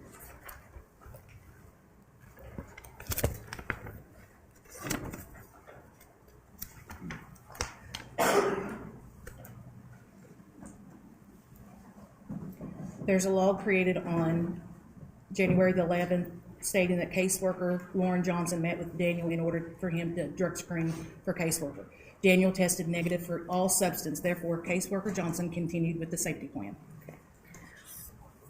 Do you know if Mr. Groves would have been aware at that time that he was going to be drug screened at that particular time? No. Okay. That is not documented by investigator or caseworker Johnson, correct? Correct. Okay. Have you conducted a drug screen yourself at a place outside of the agency? No. Do you know if there is a separate protocol in regards to conducting a drug screen outside the agency? If they are doing a removal and it's going to kinship, they usually do it at the home of where the child or children are going to be placed at. Okay. Well, that was not the situation in this case, correct? This was going to be conducted on the premises of, I believe, Southern Ohio Medical Center, correct? Lauren's, I do not know where Lauren had tested Mr. Groves at. It is not documented. No, it just said she had contacted him. Okay. So there's no specific documentation other than it was a negative drug screen. Correct. There's nothing to indicate that she violated any of the protocol. Correct. There's nothing to indicate that someone else was present with him in the restroom at the time he gave a urine sample. Correct. There is no indication that that was conducted improperly. Correct. Do you carry your own drug screen kits on you when you anticipate drug screening someone outside of the agency? Yes. And are those drug screens temperature sensitive? Yes.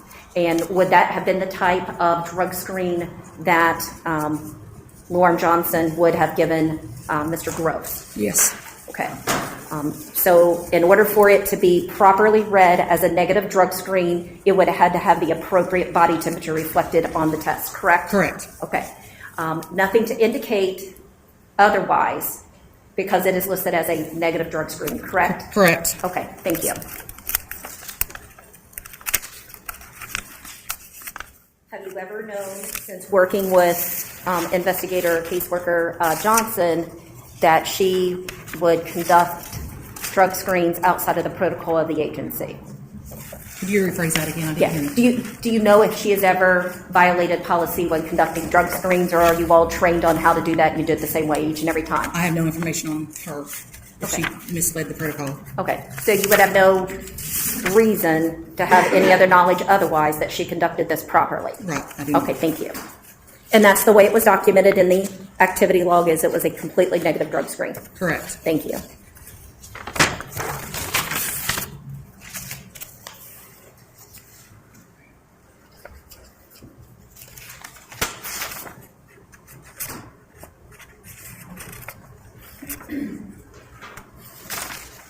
It was also part of your testimony yesterday, I believe, that there is also documentation by, is it easier to refer to her by investigator or caseworker Johnson? Is she both? Either one's. Okay. Either one is fine. She's both.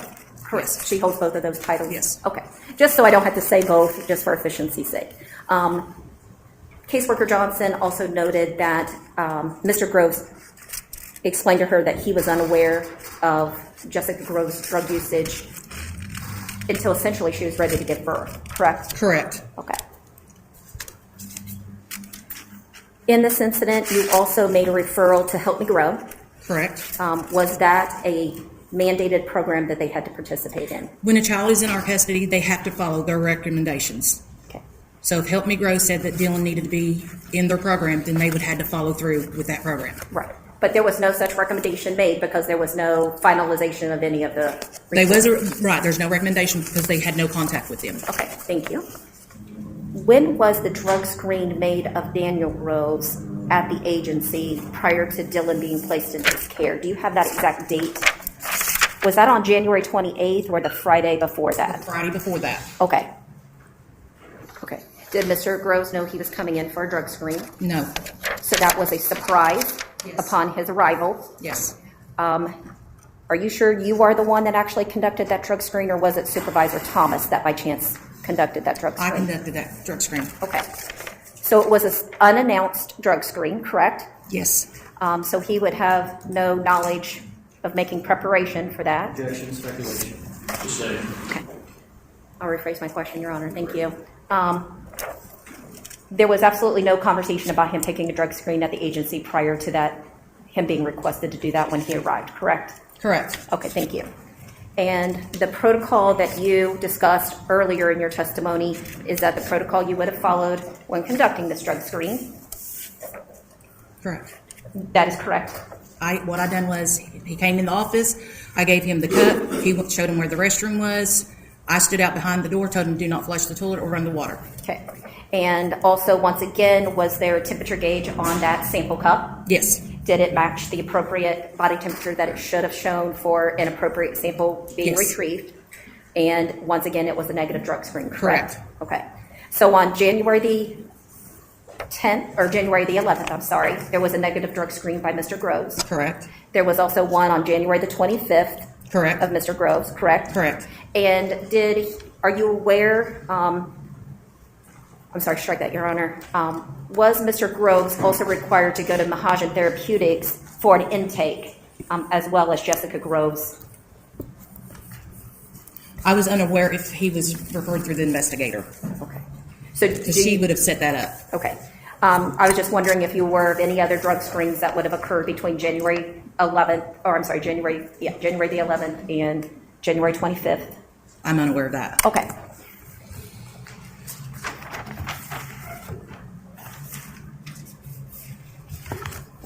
As part of your agency's discussion regarding placing the child with the parent, and in this case, Mr. Groves, some of the things that you would have ascertained was whether or not they had previous involvement with the agency, correct? Correct. And that was a negative That was in a this negative. situation. And that there was no violent background, Correct. correct? And that was a negative in this situation? Yes. Correct? And that Mr. Groves had at least 2 agency-conducted drug screens, correct? Correct. And both of those were negative? Yes. And they were approximately 2 weeks apart, correct? Yes. Okay. So all of those things cleared him for placement of the child on January the 28th. Correct. Okay. He cooperated with you acquiring all of that information. Correct. He gave you any releases, appropriate information to look up those things, look up those items. He was instructed to sign all releases. Okay. So he cooperated in that regard, correct? Correct. He allowed you to look into his life, Correct. look into his background, Correct. look into whether or not he had prior cases, Correct. look into whether or not he had a criminal record or a violent criminal record, correct? Okay. And all of those came back as a negative, Correct. including the 2 drug screens. Including the 2 drug screens. Great. Okay. And you, I believe, stated in your testimony that Investigator Johnson would have been the one that had already gone out and cleared the home. Correct. Do you know if there is an activity log or a note as to that?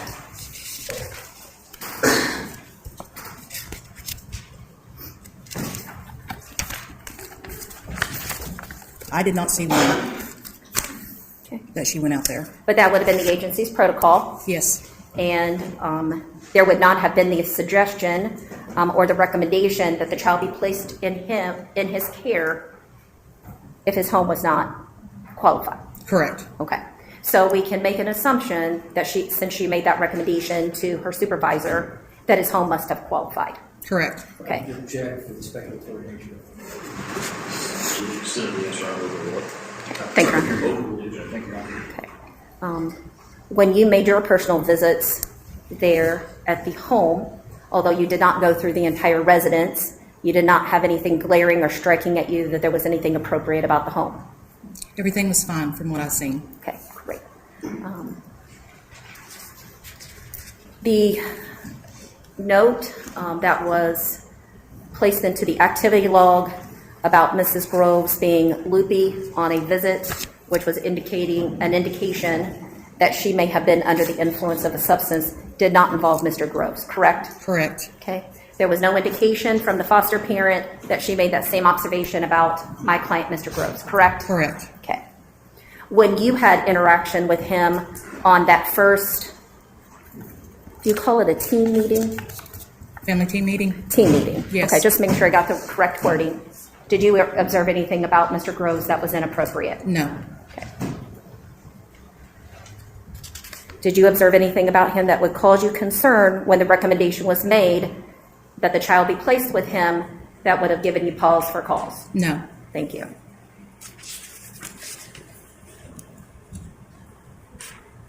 And you did conduct a home visit on February the 4th, which was close to your 7-day home Correct. visit because there was some weather-related issues, correct? Correct. Okay.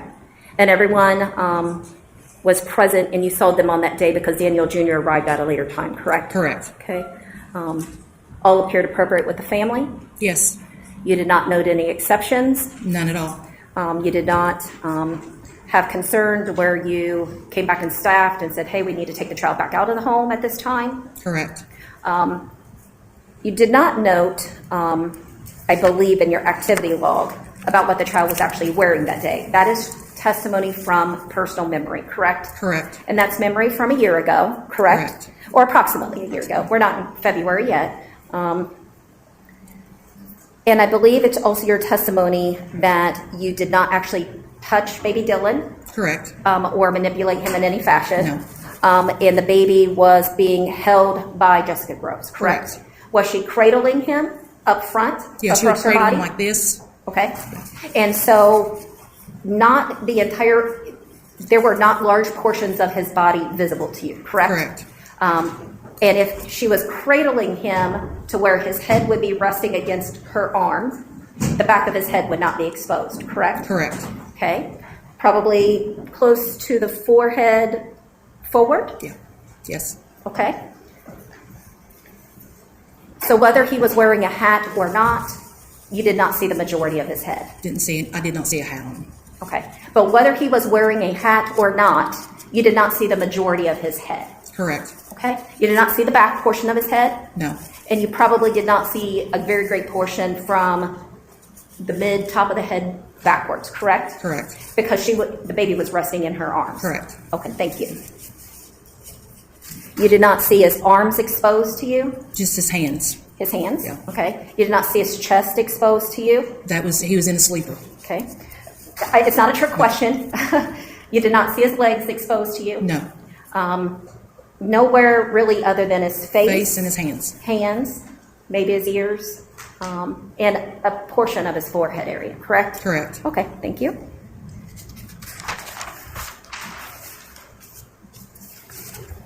Did you conduct any drug screens on the parents at their home that day? No. Did you conduct any type of drug screens on either one of the children that day? No. Okay. I believe in your direct testimony, and please correct me if I'm wrong, I thought you stated that the child did not make it to his doctor's appointment in early February. Can you please correct me if I'm wrong? I don't want to misspeak for you, but that is the note that I made, is that you stated that the baby missed his doctor's appointment, I believe would have been scheduled on February the 7th at Christ Care Pediatrics.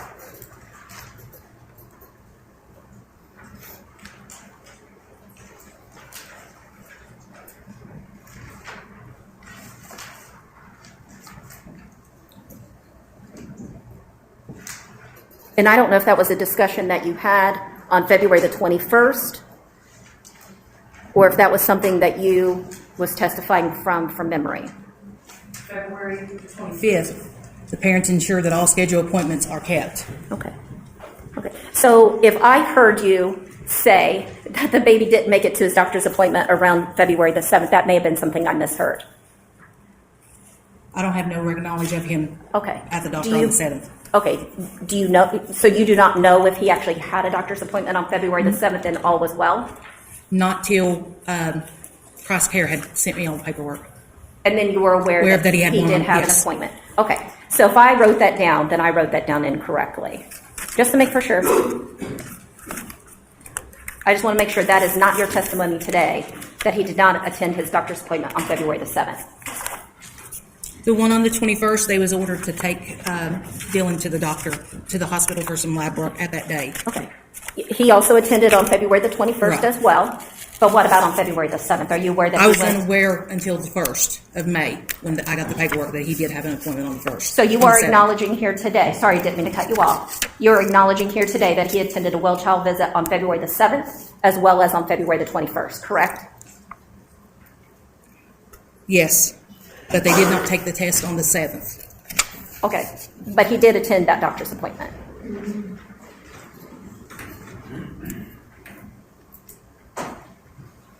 Correct. Okay. Are you referring to some personal notes or a different set of notes? I'm just reading the thing that the doctor had faxed us. Okay, I just want to make sure what you were using for the It's- record to yeah, it's reflect your Christ recollection. Care. Okay, Yeah, and it states that they made the appointment, first visit with us on February the 7th. Okay. That was his first visit. okay. And that was a well child visit Yes. and the baby appeared fine? Or does it? It doesn't say. Doesn't Just- say that, okay.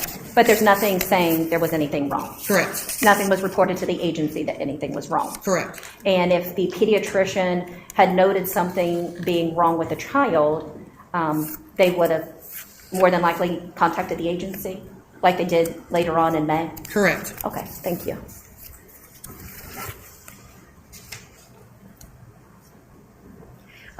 You talked a little bit with Mr. Tiemann, I believe, in regards to how bad the phone reception and the telephone service was out at the Mount Hope Road address in Otway, correct? Correct. And did the Groves have an actual old school landline? No. Did they rely on cell phones for communication? Yes. Did they have access to the internet, if you were aware? I was not aware of that. Okay, so you do not know if their phone lines would have been enhanced by the use of the internet? Correct. Okay, and Is it your testimony that you do know that they had sketchy or spotty cell phone service on occasion? On occasion, and I actually had to use my cell phone out there. On February the 4th, when I went there, I tore my car completely up. So I was trying to get a hold of the towing company, and I had to walk around trying to find service. So you personally have actual experience with having terrible phone reception out there. Correct. So you had to kind of walk and hold your hand up and Yes. hold your leg up and your arm up and try to capture a signal, correct? Correct. So if you made multiple attempts to call them or text them, that's not unusual that either that may not have gone through or may not have been received because of the bad reception, correct? Mr. Groves says if he laid it in a certain part of the window where he would lay it, he would always get the messages. But you don't know if he always laid it I there do or not not. know that. Okay. So it was not striking to you that there wasn't always an immediate return phone call, Correct. correct? Okay, thank you. Then again, on February the 25th, you did complete a separate home visit, correct? Correct. And that all appeared well, Yes. no concerns. No concerns at all. Once again, I believe that it was reported that all was going well, and nothing jumped out at you in regards to a need to remove the child at that time, correct? Correct. Okay. You did not report any injuries, Correct. did not note any injuries. Correct. What do you recall of where the child was at that time, who was holding him, who was not holding him? Jessica was always holding him when I'd go out there. Okay.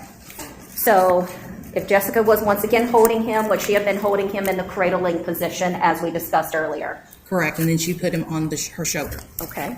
And, but do you know if that is what occurred when you were there on February the 25th? Other than her cradling. That was the only thing that I seen her do.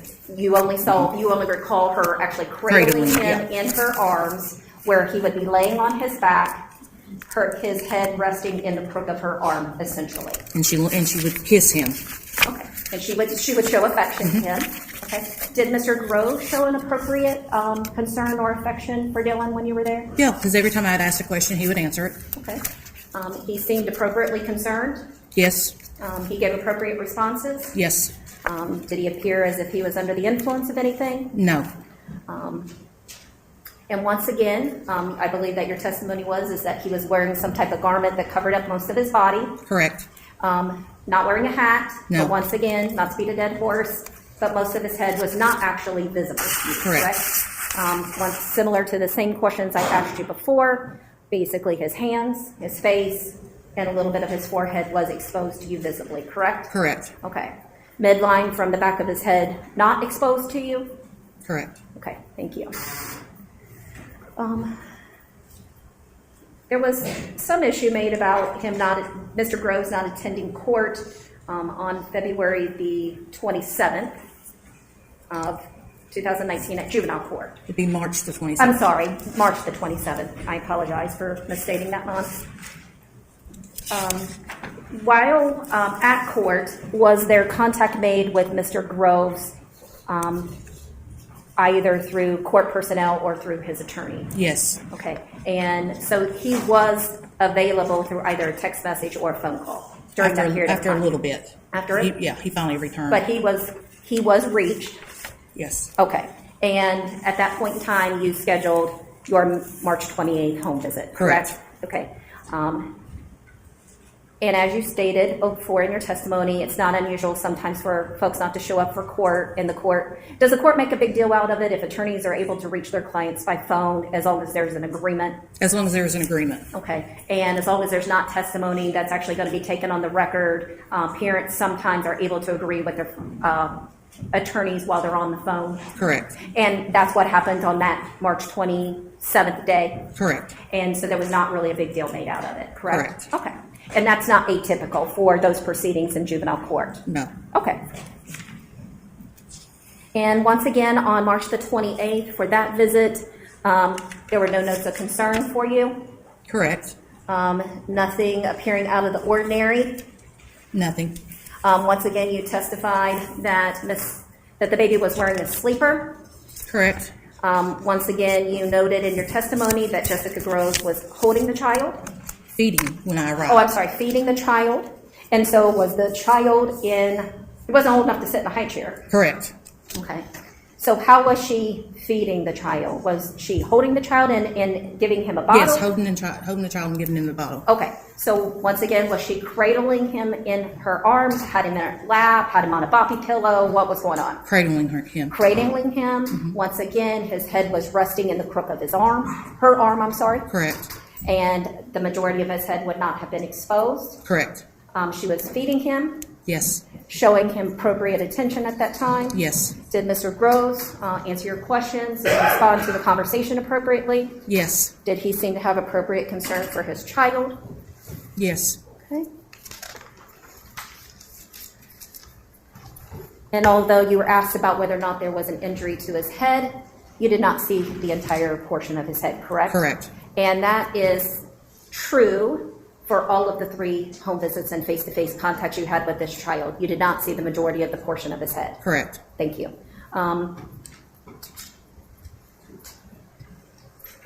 Then we get into a pattern and a practice of Mr. Groves and Mrs. Groves avoiding you. Correct. You never had face-to-face contact, really, with either one of them after that point, correct? Correct. Okay. People that start avoiding the agency raises suspicions, correct? Correct. No one else that you talked to had ever seen the child again after March 28th, correct? Correct. You talked to friends, families, neighbors, as many folks that you all could reach out to, correct? Correct. No one saw this child after March 28th, correct? Correct. Not that you were able to ever ascertain, correct? Correct. I know this is very upsetting for you, as well as it is for all of us. But we don't know what happened after March 28th, do we? No. They were avoiding you. Yes. They were avoiding their own family. Yes. They never really came forward to try to get Daniel Jr. back, did they? No. Other than the text message, hey, what's going on? That was it. Mr. Groves did exhibit concern about Daniel Jr.'s welfare and asked where he was at, correct? Correct. He did play somewhat of a game with you and kept telling you that he was going to produce the baby, correct? Correct. He never did he? No. Did you suspect at that time that the child was not alive? Yes.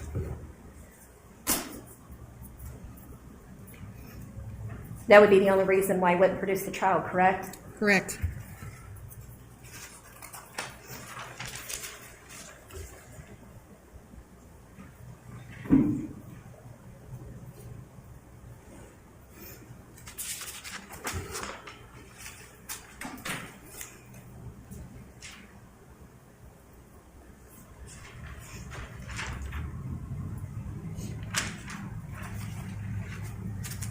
Did you notice or observe an unusual relationship between Jessica Groves and Daniel Groves when you were in their presence? No.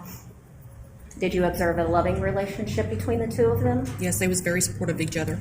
They were bonded to each other, correct? Correct. Would you say that's an accurate observation? Yes. They'd been together for a long time, 20 from years. your understanding? Yeah. 20 plus years? Correct. Did you ever observe, while you were asking questions of maybe Mr. Groves, that he would look to Mrs. Groves before he answered or gave you any answers? I never noticed. Okay. But at that time, everything was all okay, correct? Correct. Okay.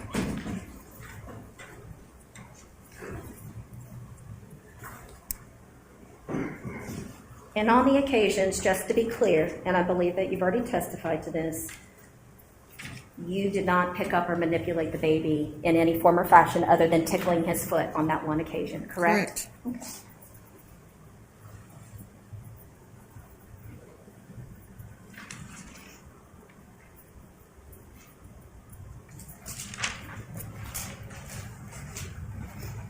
Your Honor, may I have a conversation with Mr. Trump?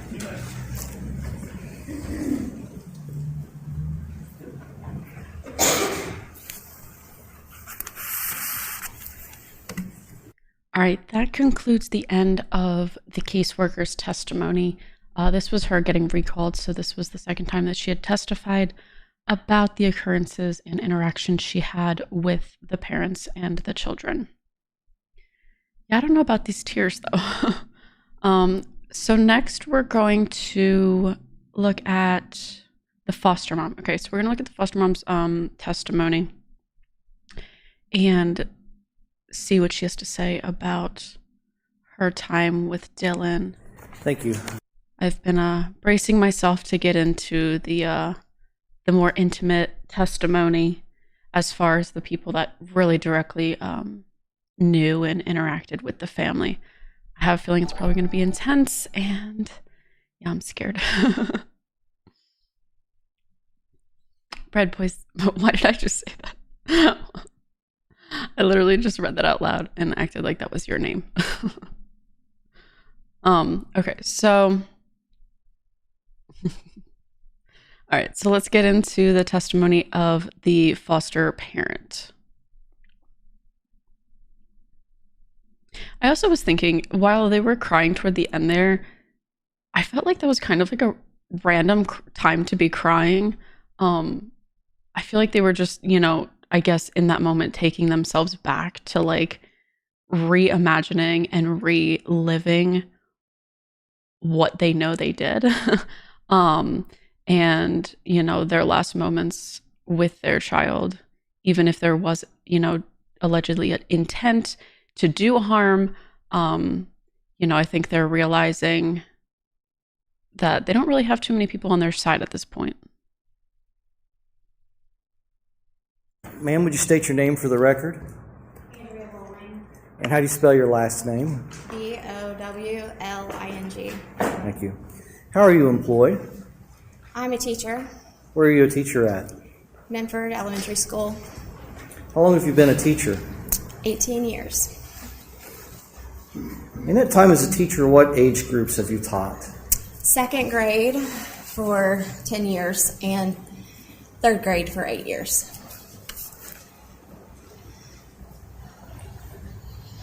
In your time at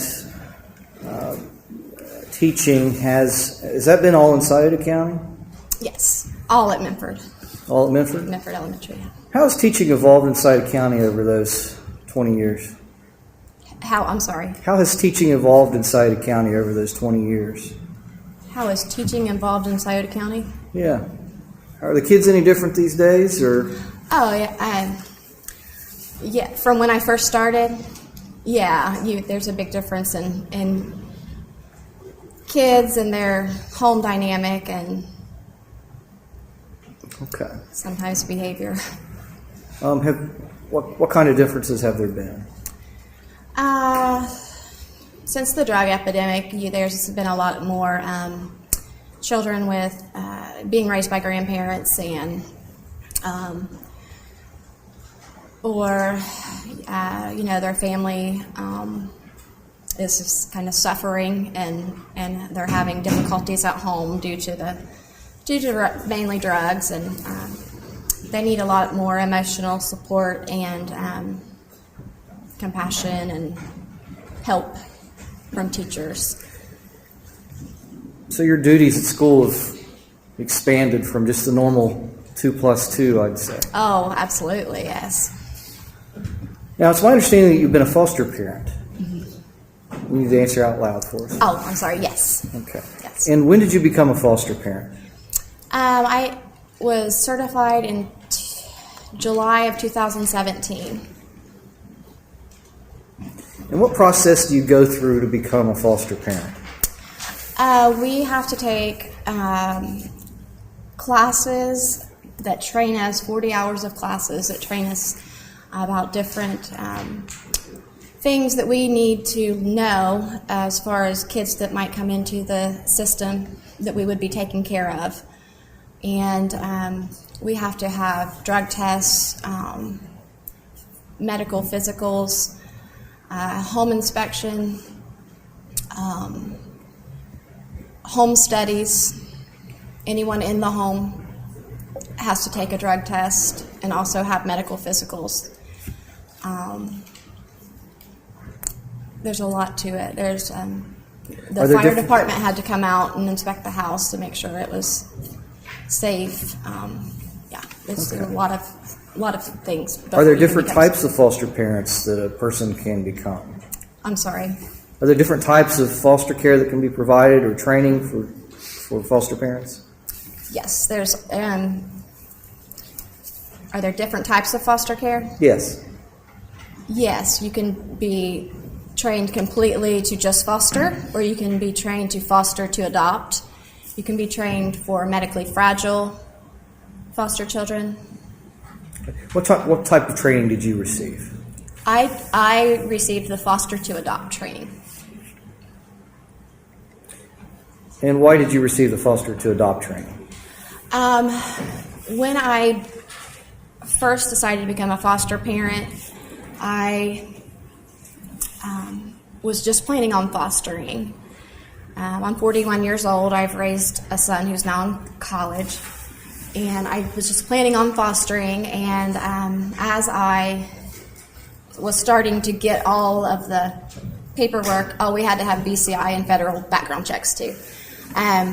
As we got all of our paperwork together, Children's Services said, you may want to consider foster to adopt. It's just a few more hours, and if you don't get it tagged into this, you may wish you did later. And I said, okay, yeah, I'll do that. So I went ahead and did foster to adopt. Okay. Seemed like the right thing to do at the time. Yeah. Yes. Before we get to January of 2019, had you had previous foster children? Yes. I had two, a 6 and 7 year old, and I had them for a year and 4 months before they were reunited. Okay. And prior to January of 2019, had you ever had an infant before? A foster care infant, no. Okay. I mean, I'd raised my son. Certainly as a mother, you've had Right, an infant. yeah, So. yeah.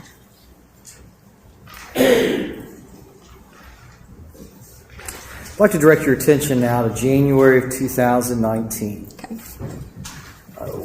What happened in January of that year? Okay, so the two foster children that I had previously, they were reunited in November of 2018. So I went December and then part of January before I got a phone call, and then I was teaching. Sorry, I was teaching, getting ready to do attendance, and I got a phone call from Children's Services, and they said, we have a baby that needs to be in foster care. Would you be willing to go pick him up later? And I said, yes. Yeah, I will do that. And I said, I'm teaching today, and I need to go get some clothes and diapers, and then I will go pick him up around 6. Would that be okay? And they said, we'll call the hospital, and they did, and they got back with me, and that was okay. And so I ended up going down there at 6 o'clock. Okay. If you would just, I can hear you, but if you can, and I know You can't hear me? If you can speak up a little bit more. Okay. Is this microphone right here? Or? That's a microphone there, but it's not a broadcast microphone. It's just a recording microphone. Okay, I'll talk louder. Yeah. Yeah. You're a teacher. I know you can. I'll use that voice. Okay. Did you have anything to prepare for fostering an infant? Did I have anything to prepare Was there anything you needed to do before? You said you had to go get diapers, but was your house ready for an infant at Right. that time? I had, from where I had my previous foster son, I had a room that was vacant. My cousin gave me the crib for Dylan. And then I had a rocker recliner upstairs that I brought down so I could rock him. And then a friend of mine from church gave me a Mamaroo, which is it's a device like what they have at the hospital, which is kind of like a high-tech saucer type thing that rocks the babies and soothes them. And so we had one of those brought to the house, and just I have a really good support system of friends and family, and it was just like clothes were coming in, and it was almost immediate. I had everything I needed for him. Seems like there was this mad scramble from your community of friends to. It was, yes. It was a mad scramble, and then we had a room that was perfect for him. So, were you advised of any potential medical condition that Dylan had in this call to from Children's Services? Yes. What was your understanding of what you might be dealing with? They told me that he was born with drugs in his system, and that he was withdrawing, and that he was, at that time, he was 5 pounds 4 ounces, so he was really tiny.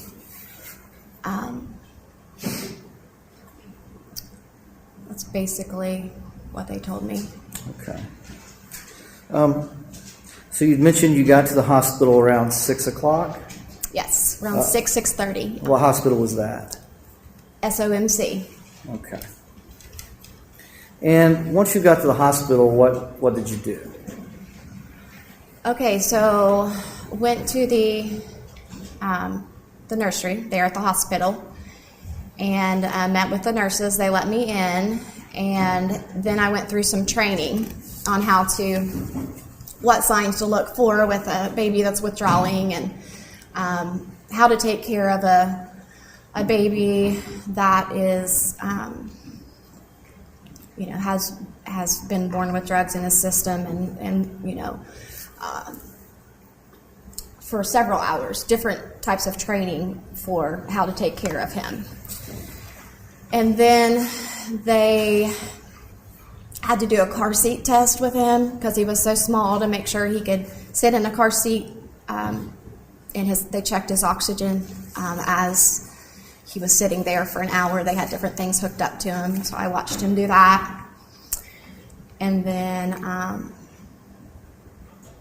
after the car seat test, that's when we were ready to go home. Okay. And what kind of vocational plans had you made initially when you were going to go home with Dylan? I'm sorry, I can't. What kind of job plans? Did you have work that you had to go to? Or? Oh, yeah. I mean, I'm a teacher, so this was midweek that I got Dylan, and I didn't want to leave him with a babysitter or daycare, so I took 12 days off that I had him. I was going to take more.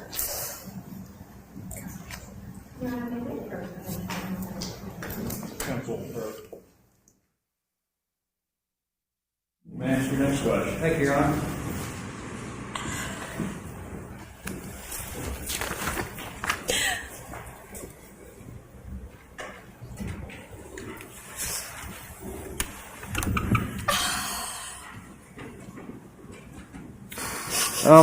You mentioned before that you were advised that baby Dylan may have some symptoms associated with drug withdrawal. Yes. Okay. Did you observe any of these symptoms while he was in your care? Yes. What did you observe?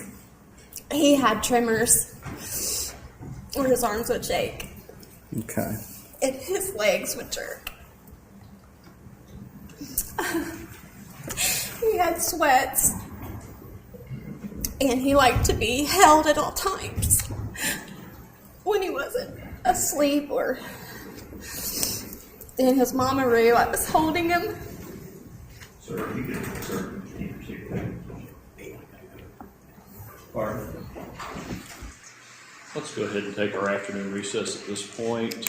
Ladies and gentlemen of the jury, remember my earlier admonition to you. Do not discuss this case amongst yourselves or with anyone else. Do not permit anyone to discuss it with you or in your presence. It is your duty not to form or express an opinion on this case until it's finally submitted to you. Ms. Bowling?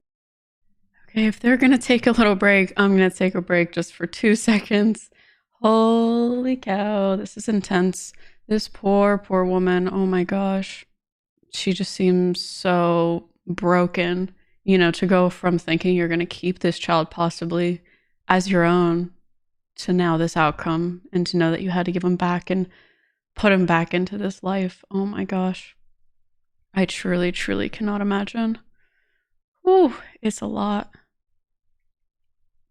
I'm gonna keep playing and see if it should fade to the next part, but I just needed to pause for a moment. I am going to direct you not to discuss the substance of Dylan, did you, anyone until you're back on the stand and including your testimony. Do you understand? Yes, I do. Take a short read. ma'am, during your time with baby Dylan, did you remain in contact with Children's Services? During my time that I had Dylan? Yes. Yes. Okay. And were you responsible for taking him to see a pediatrician a few times? Yes, I took him to Dr. Ali. Dr. Ali out of Waverly? Yes. Okay. In the time that you had Dylan, did he suffer any physical injuries? Any physical injuries? No. Yes. Okay. I'd like to direct your attention to a family team meeting at Children's Services Board. Do you recall being part of a family team meeting? Yes. Do you recall the date of that? The date of that? Yeah. Okay, so it was January 25th, I believe. Okay, 24th or 25th, somewhere in there? Somewhere right okay. there, yeah. And that was followed by a visitation with the parents. Is that right? Right. Yes. Okay. I met Dylan's parents, and then they. Okay, visited Daniel and with him. Jessica Groves. Yes. Okay. And then they visited with him for an hour. Okay. Were you part of that visitation? I talked to them before I left the room, but no, it was their time to spend with him. Okay. Approximately how long had you talked with them? Probably about 5 minutes. Okay. Did you have an opportunity in that 5 minutes to observe the demeanor of the parents? Yes. What was Jessica's demeanor at the time?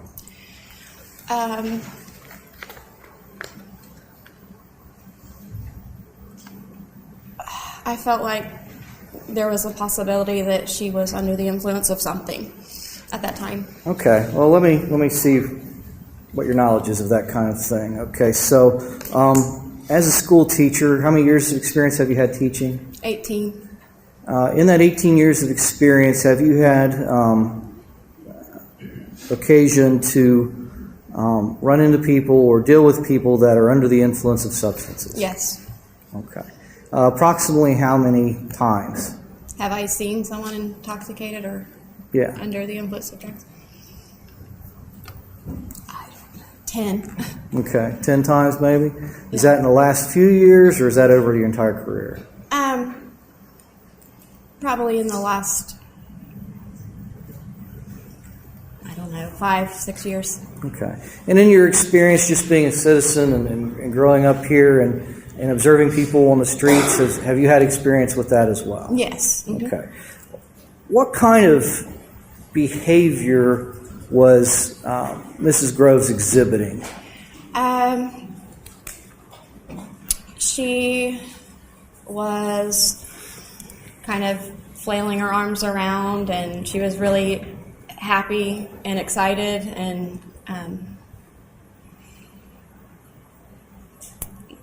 more giddy than happy. Okay. Now, is it fair to say that people are sometimes like that when they're happy? Mm-hmm. What made you think this was something not normal? Just under the circumstances, it was kind of unexpected behavior to walk into Children's Services with the baby, and then to just see that, you know, I just felt she was under the influence of something at that time. Now, what kind of demeanor did you see from Mr. Groves? He was quiet. I didn't suspect anything as far as him being under the influence of anything. Okay.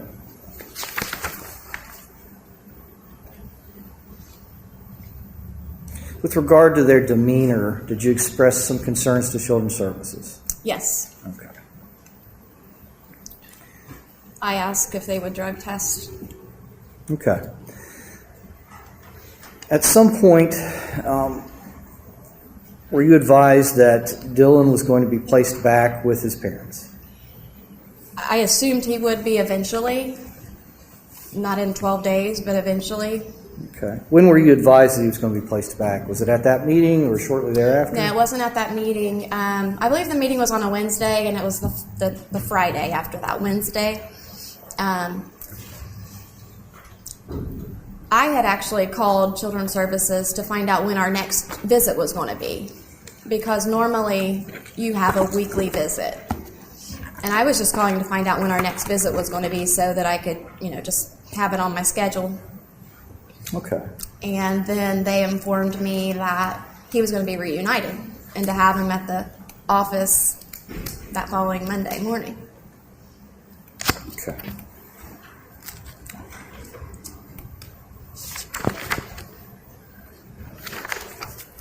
Now, that following Monday, would that have been the 28th? Yes, yeah, it was Okay. 28th. And were you part of the actual transition or exchange back to the family? Yes, Daniel was there to pick up Dylan. When did he arrive? Okay, so I was there at 9, and he got there about 9:15. Okay. And how was his demeanor then? The same as the first time I met him. Okay. And what happened during that exchange?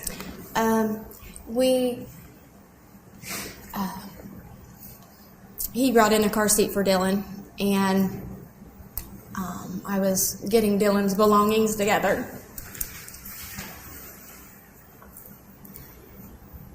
What did you do with those belongings? I gave them to Daniel. Okay. I And gave him go ahead. some formula diapers, his blanket, his quilt from the hospital, some pictures. I gave him a Bible. Okay. Now, I'm going to hand you what have been marked as State's Exhibits 22 and 23, showing these to opposing counsel.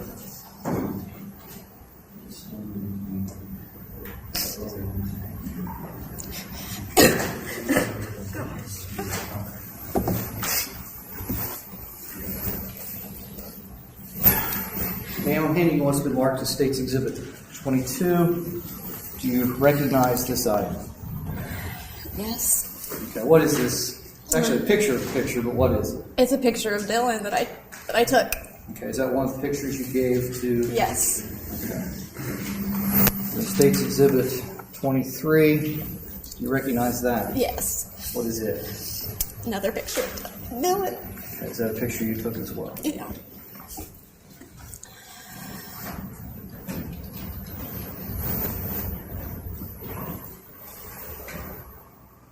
State's Exhibit 22, Your Honor. State's Exhibit 23. The jury's view. The record reflections identified those as Dylan Groves.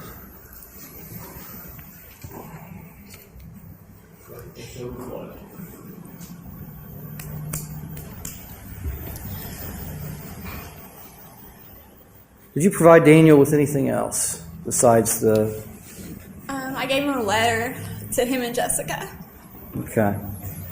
And did you provide your number or anything I of that? did. I just basically in the letter said that how much I loved Dylan, cared about him, and that I just wanted to be maybe, if I could be involved or to have them maybe just let me know about some milestones that he reaches. Did you offer to help if they were needing I did. help? I said, if you ever need anything, to call me, and I gave him my phone number. Did they ever reach out to you after that? No. Is Daniel Groves in the courtroom here today? Yes. Could you point him out for the court? He's over there. Is Jessica Groves in the courtroom here today? She's sitting over there. Your Honor, so record could so reflect. Record will reflect the witnesses pointed to and identified both the defendants, Daniel Groves and Jessica Groves. Thank you, ma'am. No further questions, Your Honor. Thank you, Mr. Taylor. Mr. Stratton, you may cross-examine. Thank you, Your Honor.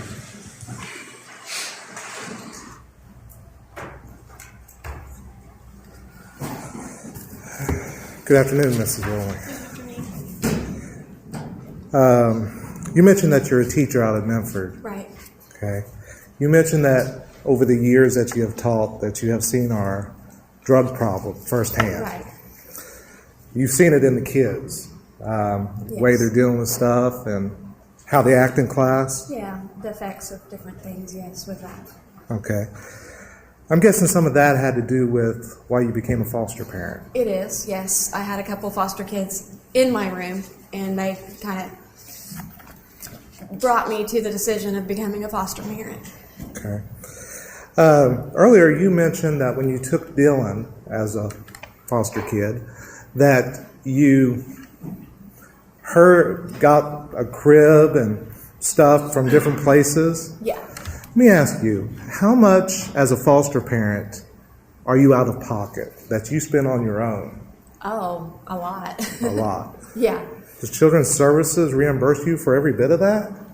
That we get for buying things for Yeah, them? let's say you said you got a crib or diapers or stuff like that. Do they reimburse you for all that? Everything that you spend? No. No, okay. As a foster to adopt, you understand that Children's Services tries to reunify with the family, Right. okay? And you've had that happen in the past Right. and with this case, correct? Correct. Okay. And it is hard, I'm sure. It is hard. We get attached. You get attached. Yeah. When Dylan was returned, and let me correct something. Earlier, I think you said that the family team meeting was on January 25th.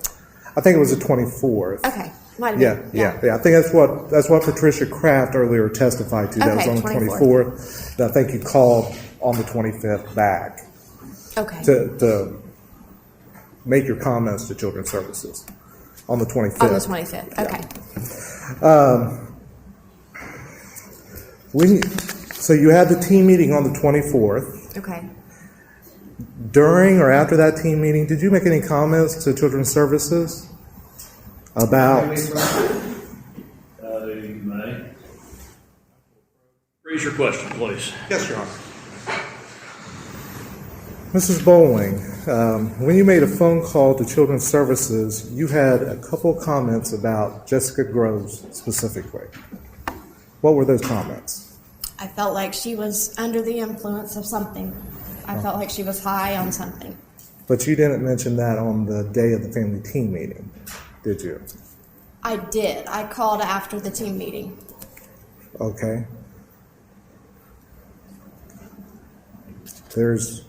Are you surprised that there is no record of you calling after the team meeting on the 24th? Am I surprised? No. Okay. Why are you not surprised? I'm just not. Okay. Does CPS, Children's Services, listen to you often? Your Honor, your approach. Mr. Stratton, why don't you be a little more specific in your question? I have. Okay. Well, let me be more specific on this issue here. You knew that Dylan was going to be returned to the father. Right.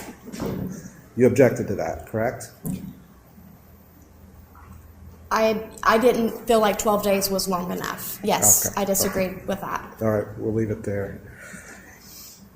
Is it fair to say, Ms. Bowling, that without people like you, as a foster parent, foster to adopt, that our system with Children's Services would not function?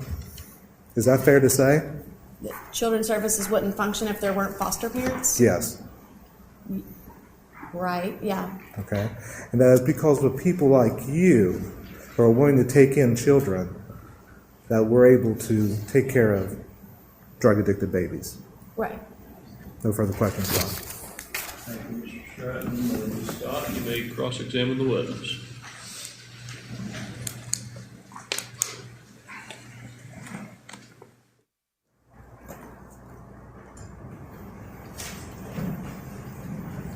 Good afternoon, Ms. Bowling. Good afternoon. You are a foster parent. You are not an employee of the Children's Services, Sauter County Children's Services Board, are you? An employee? Yeah, you're not an employee. No, Okay. I'm a foster parent. You're a foster parent, correct.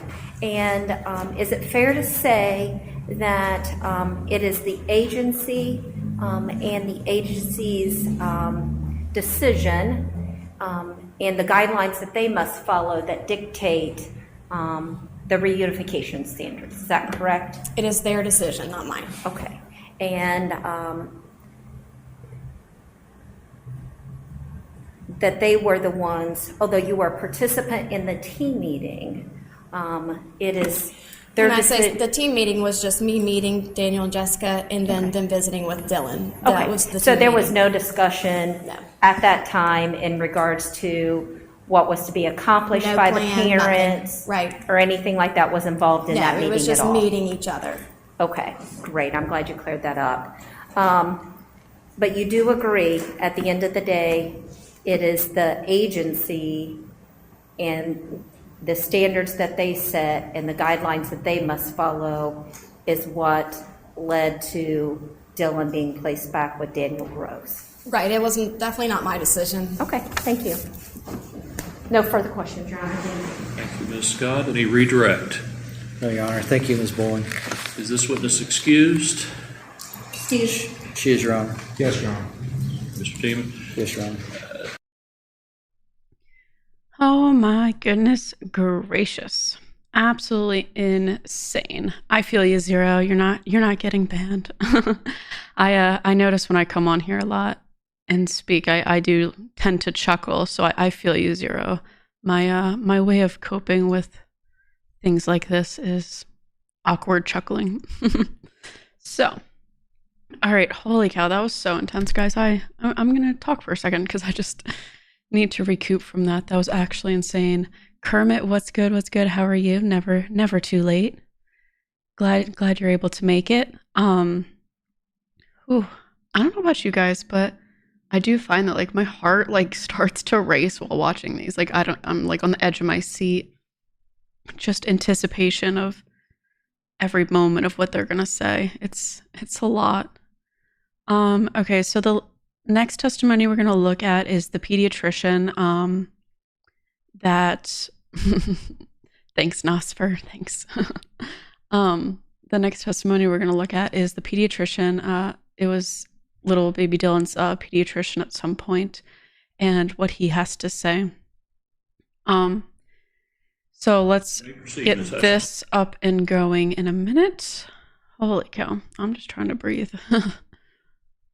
It's just so crazy. So crazy. You know, she said she was only really with him for like 12 days, right?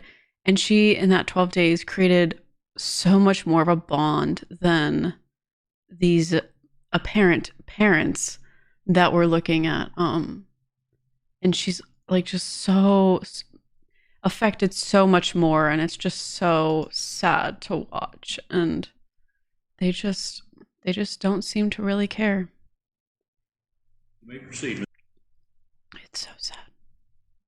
All right, let me pull it up.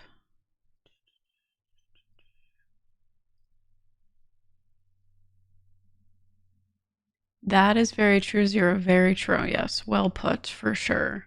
I mean, foster parents are such a blessing, for sure. I mean, I've some point in my life, I've considered, like, you know, being a foster parent would be super awesome. And I've family that have been foster parents, and they've had so many great foster children and helped so many families.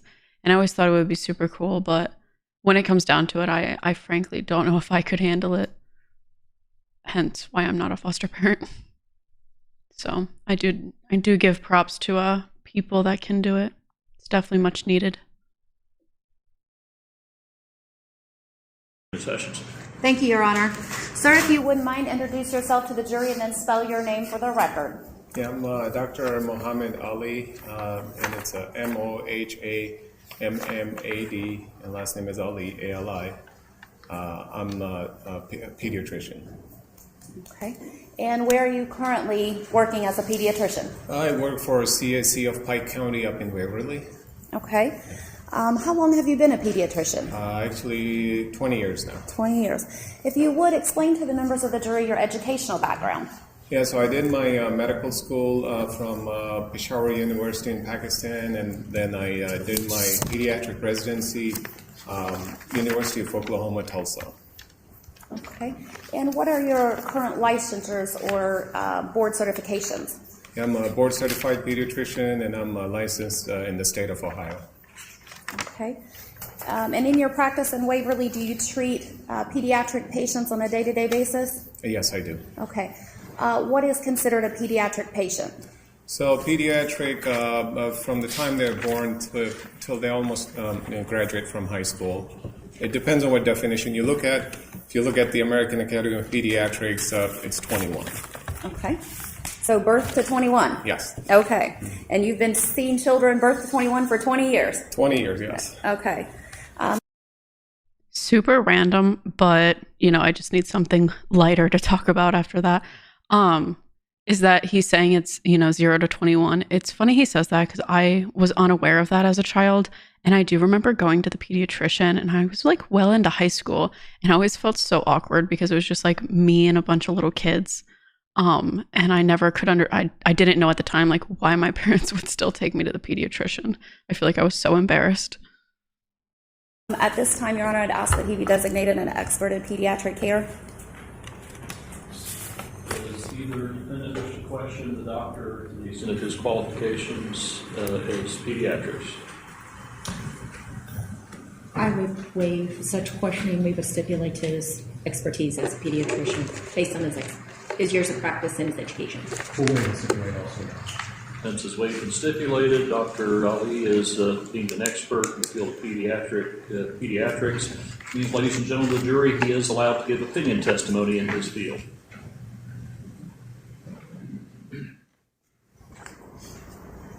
May I continue, Your Honor? Continue. Thank you. Doctor, in the normal course of your business there at Valley View, do you maintain patient records? Yes, we do. Okay. For each patient? For each patient. And each visit? Each visit. Okay. Let me hand you what's previously been marked as State's Exhibit 19 and ask you if you recognize these documents. The record of the blood protection to the defense counsel.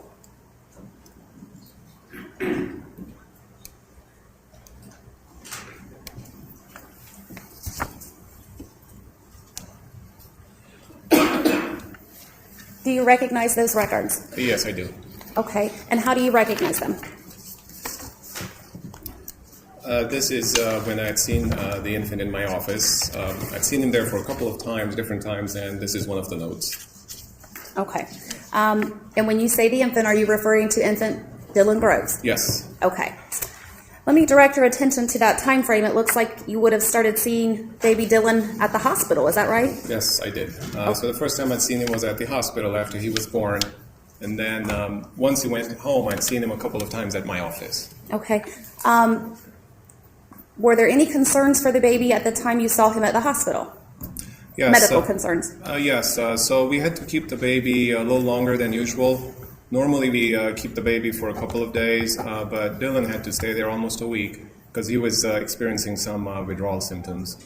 When you say withdrawal symptoms, what do you mean? What that means is sometimes babies, when the mom is pregnant, it depends on what medications they're taking or what drugs they're exposed to, and the baby gets exposed to the same. And then after the birth, they can experience withdrawal symptoms. Okay. Would you explain to the members of the jury what types of symptoms you look for? So typically we look for a lot of sneezing, sometimes excessive diarrhea, tremors. The major symptom is tremors, shakiness, and then excessive irritability, lack of appetite. So there's a long list of symptoms. Okay. Would a baby who's withdrawing from drugs experience pain? That is hard to say, but if you've treated everything else, all the other symptoms, and the baby is still irritable excessively, then that could be one possibility. Okay. And you said you saw baby Dylan after his release from the hospital as well, is that right? That's right. Okay. Would that have been January 16th, his first visit with you? Correct. Okay. If you would, explain to the members of the jury what the reason for his appointment was. So basically, once they go home, the babies, normally we see them in a couple of days. That's a routine. But especially in a case like this, we want to make sure we see them because we want to make sure that after they've been treated for their withdrawal symptoms, they're doing better and they're not reverting back to the symptoms. So with him, that was a major reason. And do you call these visits well child checks or well newborn checks? Yes, well newborn check. Okay. If you would generally describe for the jury what that involves, a well newborn check. So at this stage, when we see a newborn, what it entails is we want to make sure they're getting enough nutrition, we keep track of their weight, and then, obviously their output as far as urine, and, how they're, in general, how they're doing, their well-being. Okay. Do you recall or could you refer to your records and tell the jury who accompanied the baby to his first appointment? Yeah, so the first time I'd seen the baby was a foster parent. Okay. Yeah. And were there any concerns voiced by the foster parent in regards to baby Dylan's health? Your Honor, these are medical diagnoses. Counsel approach the record. Restate the question, please. Doctor, in your well visit with baby Dylan and the foster mother on January 16th, did she express any concerns to you regarding his medical health? Yeah, a couple of things. She had mentioned that he had been sneezing excessively and that had seen a few tremors. Okay. Before we go any further, is it normal for a baby to sneeze? Yes, it's normal for a baby to sneeze, but it's excessive sneezing, especially with such a background and a history, that it means a little different. Okay, and then also with the tremors? With the tremors, yes. Okay. Well, the tremors are, very unusual in a healthy newborn. So at any point, if there are tremors, then we get concerned. Okay. If you would explain to the members of the jury, if you remember or by referring to the medical records, what baby Dylan's height and weight was at that visit on January 16th. Yes, I can.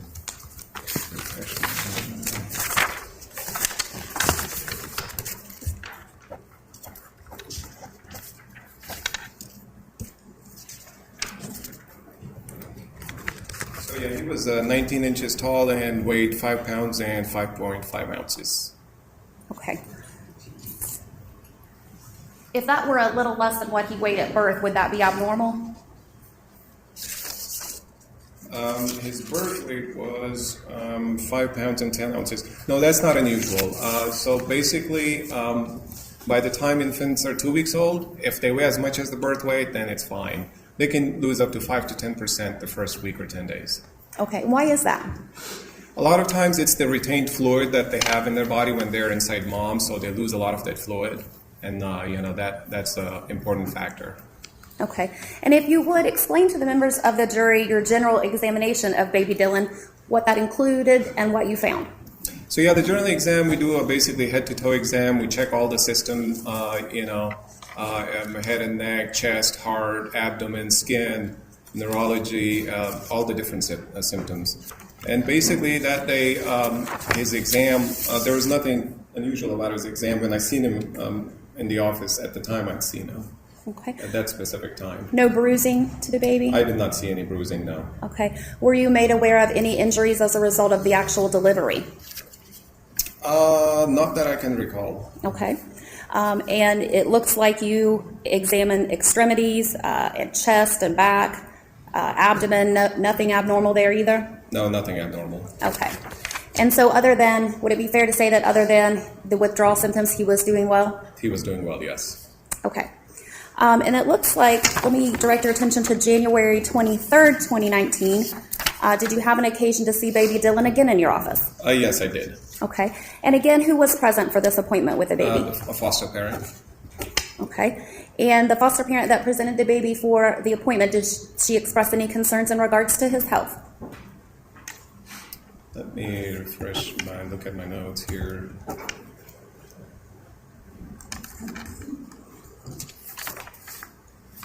Yeah, the foster parent had mentioned that, the baby had been excessively sweating,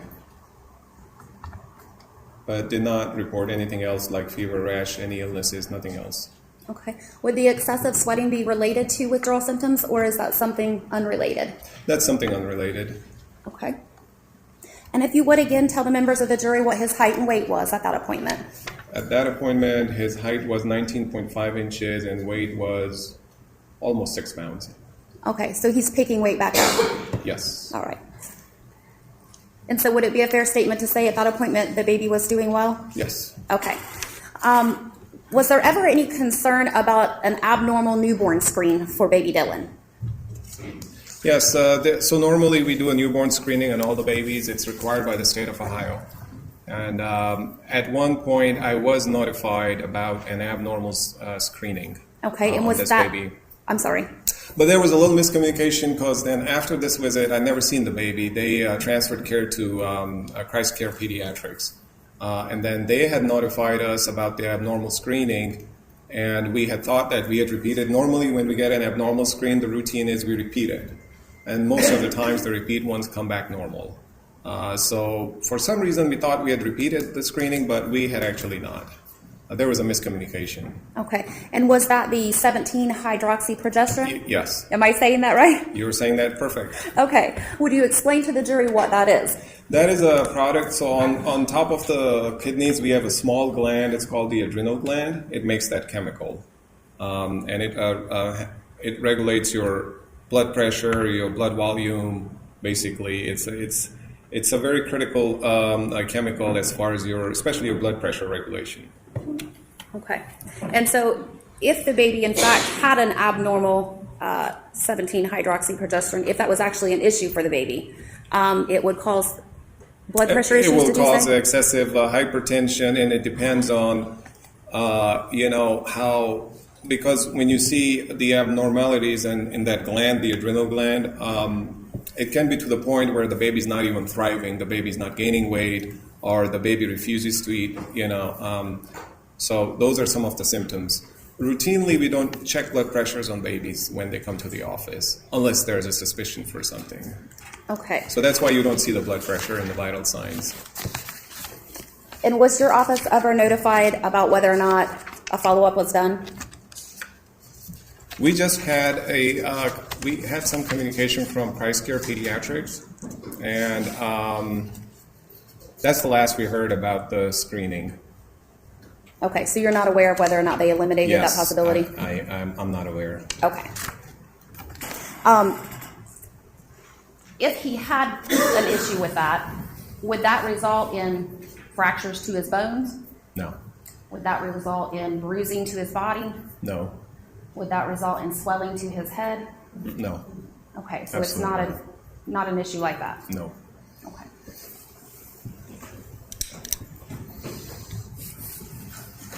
Ron, I have nothing further at this time. Thank you, Ms. Hutchinson. Captain, you may cross-examine. Questions? Ms. Scott, you may cross-examine the witness. Dr. Ali, when you had the exam with baby Dylan at the hospital, was that at SOMC Medical Correct. Southern High Medical Center? Yes. And was that at the same time that that was his initial birth before he was originally discharged? Is that correct? Yes. Okay. Were the parents present for your initial examination of baby Dylan? The best that I can recall, I think when I did my initial exam, because the routine is when we do an initial exam, we go talk to the parents. So from what I can recall, I think I remember talking to the mother, just to, because routinely we discuss the newborn exam, and then if they have any concerns, questions, or they would like to discuss anything. Okay. But your only recollection at this time, and I know it's been almost a year ago, your only recollection is you may have had a conversation with the mom? I may have. Okay. You don't recall having a conversation or dad being present for that conversation? No, I do not recall that. But it doesn't mean he was not present? Correct. You just don't have any independent recollection? That's correct. And then the 2 visits that you had in your office, those were the child was accompanied by his foster parent? That's correct. And neither parent was present during those office That's visits? correct. Okay, is that unusual that just a foster parent brings in a child when a child is in foster care? versus a foster parent and or the parent? So that's a good question. A lot of times when we see these babies that are, because of the social situation, they get transferred to foster parents or relatives. A lot of times when they come see me in the office, just the foster parent is there. Sometimes, you can have the relatives there, and then in cases I've seen the parents there too. Okay, but it's more typical that the foster parent would be there along with the child? Yeah, yes. Okay, yes. thank you very much. Appreciate it, Dr. Ali. No problem. Any further questions of this guy? No further questions, thank you. Ms. Hutchinson, any redirect? No, Your Honor. Any other questions for this witness? Not on my behalf, Your Honor. Thank you. Is he excused? Excused. Yes, sir. Yes, Your Honor. Yes, Your Honor. Sir, thank you very much. You're free to go. I'm Greg Hudson. I am a pediatrician. My last name is spelled Hudson. And Dr. Hudson, where are you employed as a pediatrician? At Christ Care Pediatrics in South Shore, Kentucky. Okay, and how long have you been a pediatrician? 30 years. Okay. If you would explain to the members of the jury what your educational background is. Yes, I went to college at Morgan State University and had a complete degree in biology and a minor in chemistry. Then went to the University of Louisville School of Medicine, followed by a pediatric residency at Louisville affiliated hospitals and Kosar Children's Hospital, which is now Norton's Children's Hospital in Louisville, Kentucky. And what licensures or board certifications do you hold? I am board certified in pediatrics and have a license to practice medicine both in the state of Ohio and the state of Kentucky. Okay. Let me hand you what's going to be marked as State's Exhibit 20. The record would reflect that I'm showing that to the defense counsel.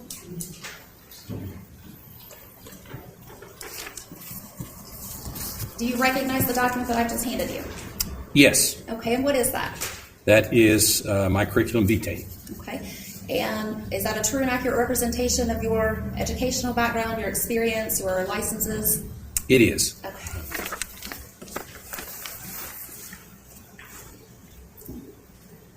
For the record, doctor, what is considered a pediatric patient?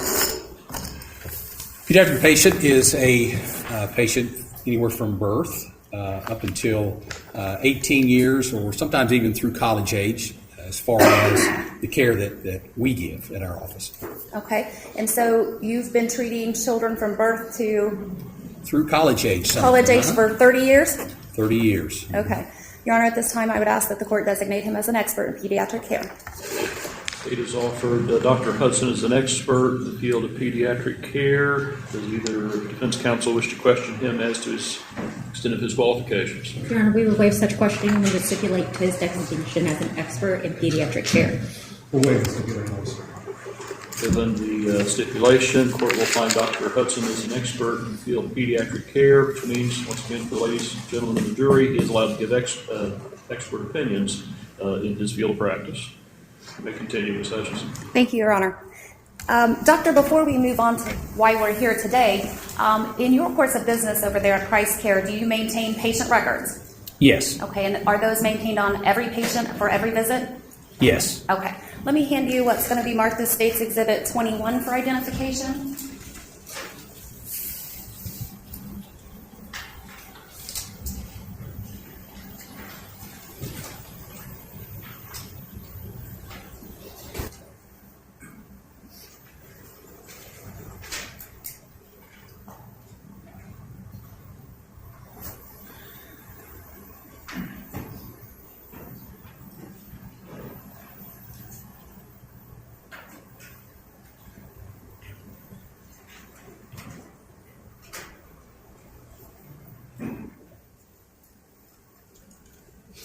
Doctor, if you would take a look through State's Exhibit 21 and tell me if you recognize this document.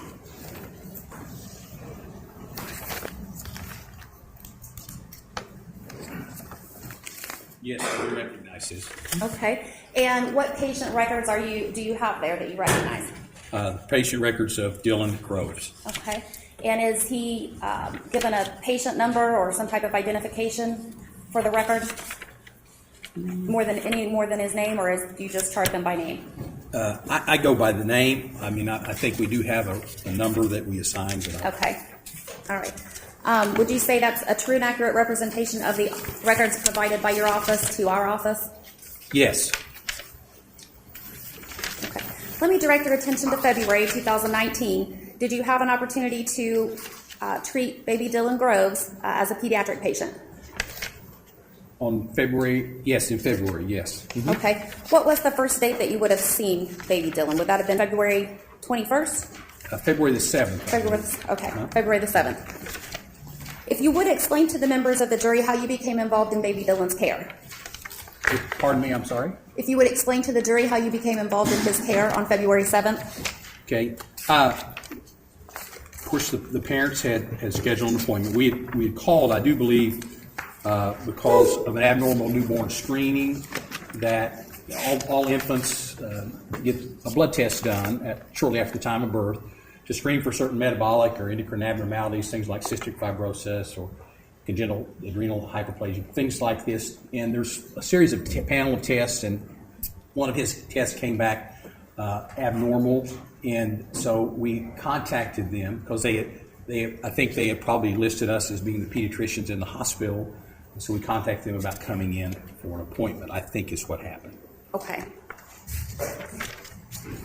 What was the reason? You said that you think that he came in because of some contact your office had with him, that you had been listed as the pediatrician at the time? Yes, whenever a baby is born, the parents are asked who they want the pediatrician to be or who they want the physician to be to take care of the baby, and that is recorded in the state registry, I guess. And so whenever the results of the newborn screening comes back, they make sure they send it to the address that's associated with that physician.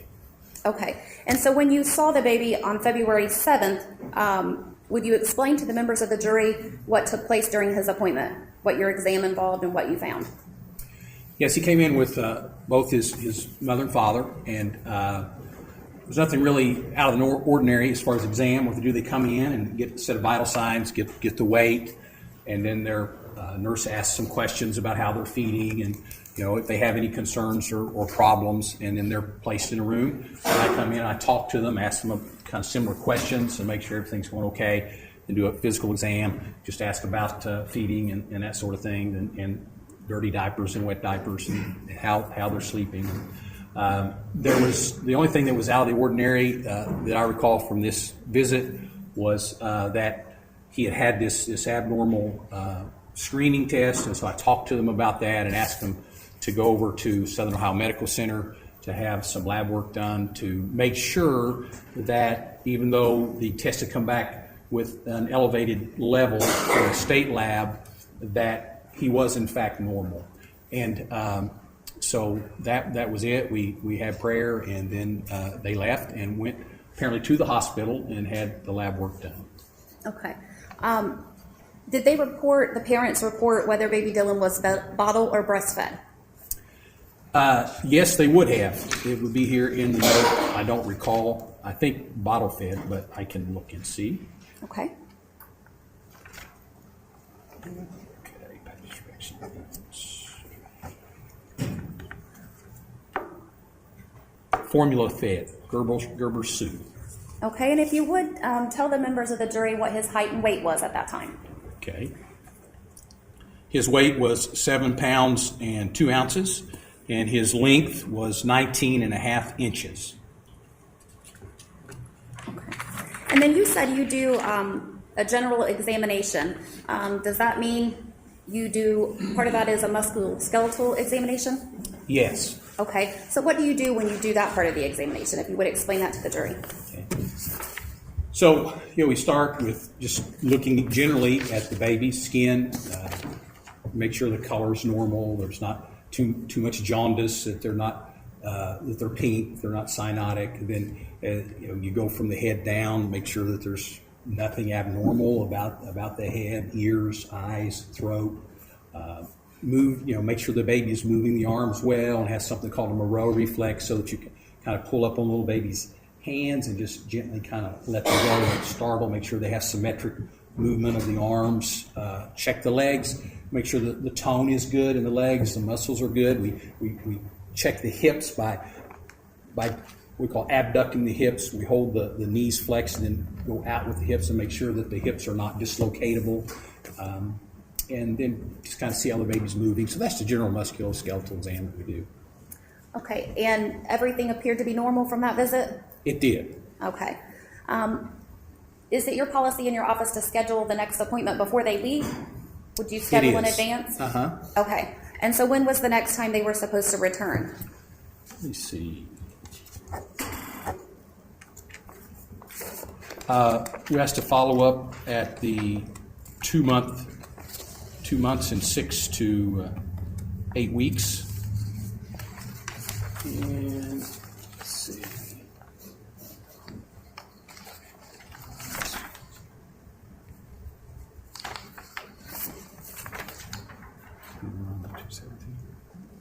So I'm not sure, I don't see a date on this that they actually. Let me refer you, I believe, towards the front of your chart. Okay, that's You good. provided a document to our office that's labeled future appointments. Okay. I think there's 2 of them there. Yes. Okay. And so do you see one that looks like the one Yes, that I says have? March 21st, February 7th, and March. If you'll go to the next page.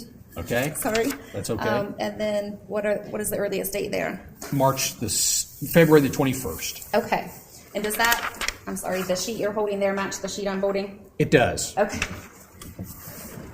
And from your records, doctor, did they appear on February 21st with baby Dylan? They did. Okay. If you'll refer to that part of the chart.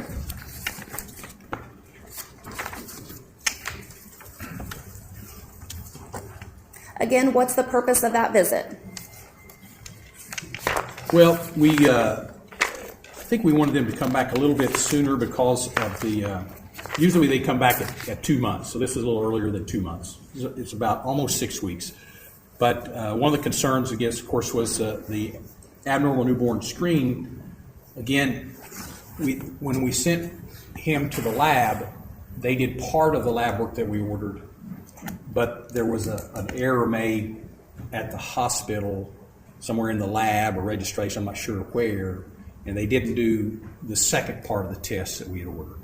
So we had the electrolytes that came back that were normal. That's the sodium and potassium in the blood, which were normal and very reassuring that he did not have the condition that the newborn screen indicated that he might have.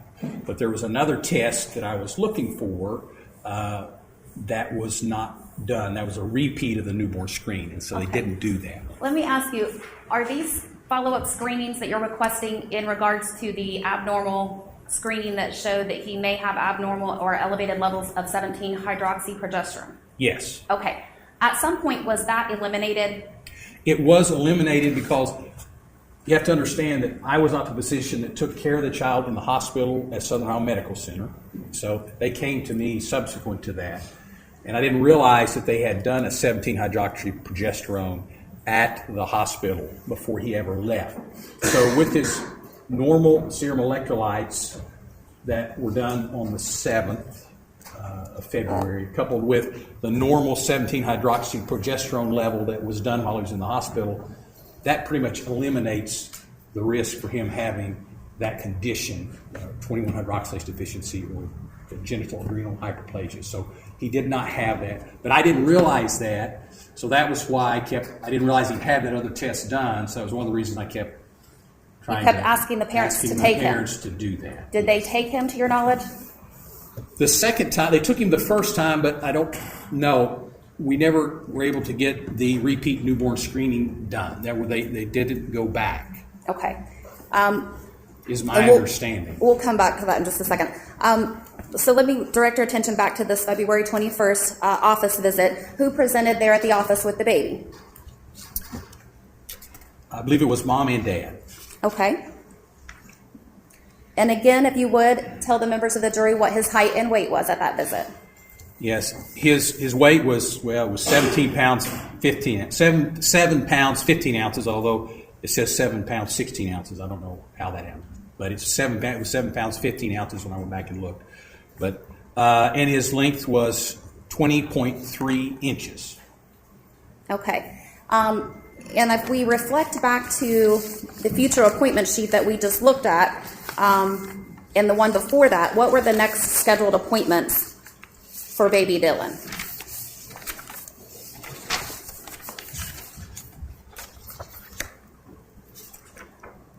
So March the 2nd March the 7th, I'm sorry, and which has been 2 weeks after this one, and then again on May the 2nd. Okay. And would it be fair to say that March the 7th was probably because you had asked him to go again to get more testing? I think that was part of it. Part of it was too that his weight percentile was on the lower end of normal, and so I wanted to make sure that he continued to gain at a normal rate. So he was gaining, but not as much as you'd like? Not quite as much as I would like, Okay. but he started out with a low birth weight, so it was okay. I just want to make sure it continued to be okay. Okay. And correct me if I'm wrong, you did not ever see baby Dylan again after that, is that right? I did not. Okay. During that February 21st exam, do you again perform that musculoskeletal examination that you demonstrated here for the jury about moving all the body parts and feeling him all over? Yes. Okay. No indication that he was injured at that time? No. Okay.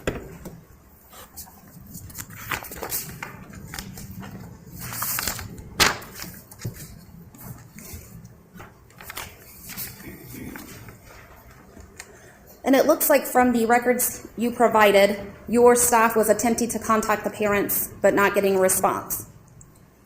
Yes, I don't think we ever made contact. I think by phone. I think we sent a letter that we did not hear back from. Okay.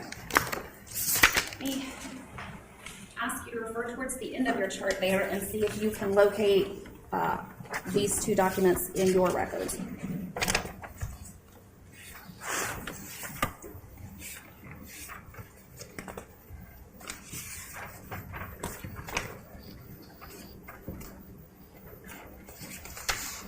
Yes, Okay, and are those the same documents that I'm holding?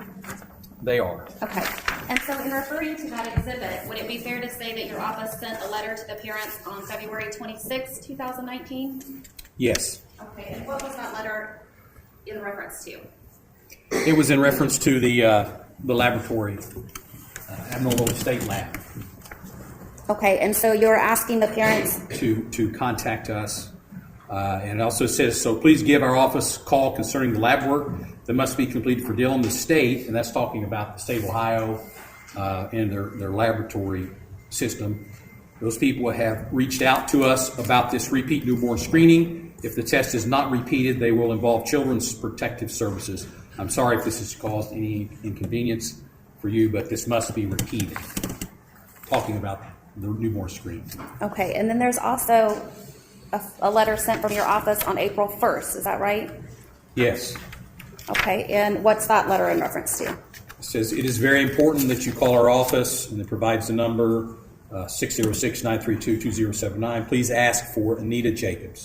Okay, and your office was continuing to call by phone and not getting a Yeah, response I at that can't time? tell you exactly how many times, or I don't have those Okay. times actually recorded. All right. If you would explain to the members of the jury, what is the mobility of a baby approximately 2 to 3 months old? Well, they pretty much stay where you put them. You know, they move their arms and legs. They usually start cooing and smiling around 2 months, but they're not really able to roll over consistently. They can't crawl. So they really don't have the ability to go anywhere other than just kind of where you put them. Okay. And is a baby of that age capable of inflicting serious physical harm upon himself? I don't see how they could. Okay. Have you ever seen a 2 or 3 month old baby in your 30 years of practice that's caused a skull fracture to himself? No. Caused a rib fracture to himself? No. Caused an arm fracture? No. A leg fracture? No. Okay. What type of reaction in your experience of 30 years, would a baby have if they have some serious injury like that? How do they react?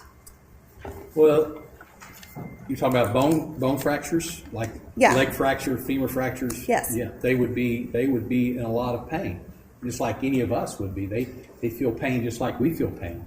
And how do babies exhibit symptoms of pain? They cry. They oftentimes they don't feed well. It's evident whenever you move them that they're in pain. I mean, when I simply examine the hips, sometimes in stretching those ligaments of the hips, I can see those babies. It hurts a little bit, and they let you know it. You know, they cry. Mostly they cry, and they'll let out screams, but they let you know when they're hurting. And fractures hurt. Okay. What kind of symptom or sign would you expect to see if there was a fracture in your experience? In other words, how would a parent recognize the baby has a fracture? What would we be looking for? Well, it depends on the type of fracture. If you have a fracture of, say, a long bone, say a humerus or femur or tibia, the long bones, if it's completely broken in two, what we call a transverse fracture, then usually you could see that the leg or the arm is crooked. It's not normal compared to the other one. Oftentimes there's swelling, but there's always pain. Okay. What about skull fractures? Skull fractures are often associated with bruising, but not always. But again, they're painful. Would there be swelling associated, possibly? Usually, but not always. But usually, yes, there would be. Okay. Mm-hmm. Could a skull fracture result in a brain bleed? Yes. Okay. If I could have just a second.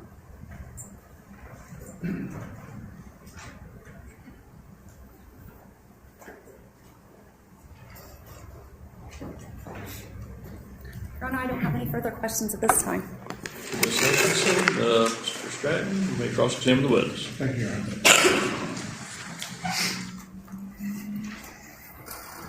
Good afternoon, Dr. Hudson. Good afternoon. Just a few questions here.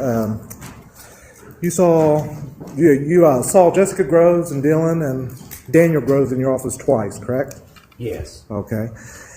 Either visit, what was your observations of the demeanor of the parents? There really wasn't anything that stood out in my mind. Okay. Really, the only thing I would say is one of the things that I like to do is I like to have just a word of prayer. God would bless the baby, and usually, they just, the only thing I would say is when I got done praying, they just kind of looked at me a little differently than what I'm used to. That's all. But I didn't make anything out of it at all. That was the only thing I would say that was a little bit different about the visit. That's it. So they asked the appropriate questions, answered the appropriate questions? I don't remember specifically questions they ask, Okay. but parents are all different. Right. Some come in and they've had experience and they don't have a lot of questions. Yeah. And so I don't interpret them by not asking questions to think that there's something up or they're bad parents. Okay. Other parents keep me in there a long time asking a lot of questions. Yes. But there was nothing strange Nothing about that this? struck out, other than what I told you. Nothing at all. Okay. You mentioned that typically a baby at this age, if he had some of the injuries that the prosecution had mentioned, that there would be pain involved. Like broken bones and skull fractures. Right. Yes. If a baby was in pain like that, the baby would scream, be crying. Yes. Okay. Would the baby be screaming and crying if the baby was under the influence of a drug or a substance, like a narcotic? Felix's arm was broken, but it was given or had drugs in his system. Would this baby be crying? I would think so, unless they were given medically high doses of some kind of narcotic, if they're in the hospital, the intensive care unit, and you have to give them medication like that to sedate them. But those kind of medications are very sedating. So if you have high enough levels to suppress, I think, the pain from a broken bone, typically you're going to have a baby that's almost subtunded or going to be very, very sleepy and not waking up and not eating and wouldn't be acting normally when you see them. What about illegal substances? If a baby had illegal substances in his system, can you could specify a legal substance you're talking about? Let's say methamphetamines, amphetamine. That's not a pain killer. Okay. So So none no, of that? That would not in any way alleviate pain. Okay. When you talk about fractures to the skull, you said that there are not always bruising and swelling associated with those? Not invariably. Usually, but not always. Not always. Okay. No further questions, Your Honor. Thank you, Mr. Stratton. Ms. Scott, you may cross-examine the witness. Thank you, Your Honor.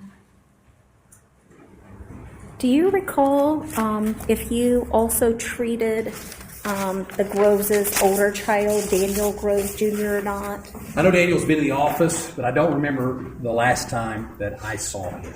But this family has a prior relationship with you outside of Dylan Groves. They had your child, had their other They child have in your been office. in the office with Daniel. Daniel was actually, I think he was in that day, according to records. I did look at that before I came in. I just don't remember that interaction. But yes, I did. It is in our records that I saw Daniel the day of the first visit of Dylan to the office.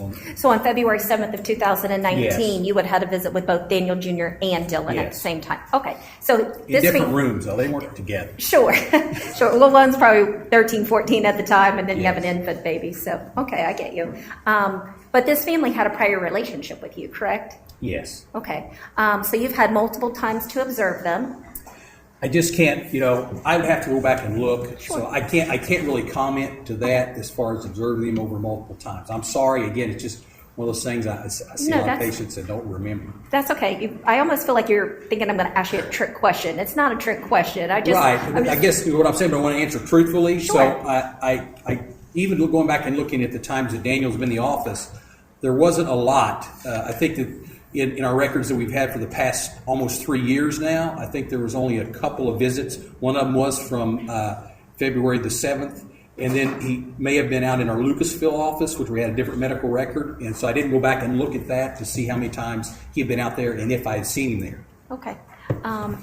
But did anything that you did review or look at give you any suspicion when baby Dylan was brought in that these parents were not going to be compliant with what you asked them to do? No, I thought they would be compliant with what I Okay, asked them to great. do. And as far as you know, they went over there and attempted to perform that lab test, and there was some kind of error. And Yeah, they went as I asked them to do, Okay. and they did that first time. They did exactly what I requested them to do, and the mistake was made on the hospital's part. the hospital made the mistake, correct? Yes. Okay. But it was the follow-up that we were unable to get them to go back. Okay. That I- And I believe that you already stated that you didn't see anything odd or out of the way, other than at the conclusion of this one prayer, you thought they kind of looked at you funny. Yeah, that's the only thing. And I wouldn't even bring that up except I was asked, and I swore Okay. that I would tell everything. But they know that that's kind of a practice that you have with your patients, that sometimes you say prayers with your patients at the Yes, end. it is. Okay, so that wasn't unusual. No, and they didn't object because I asked them beforehand. I'll just break out into a prayer. Sure. I mean, yeah, and that's a practice in your doctor's office, but they didn't. It was just a look. Yeah, that's all.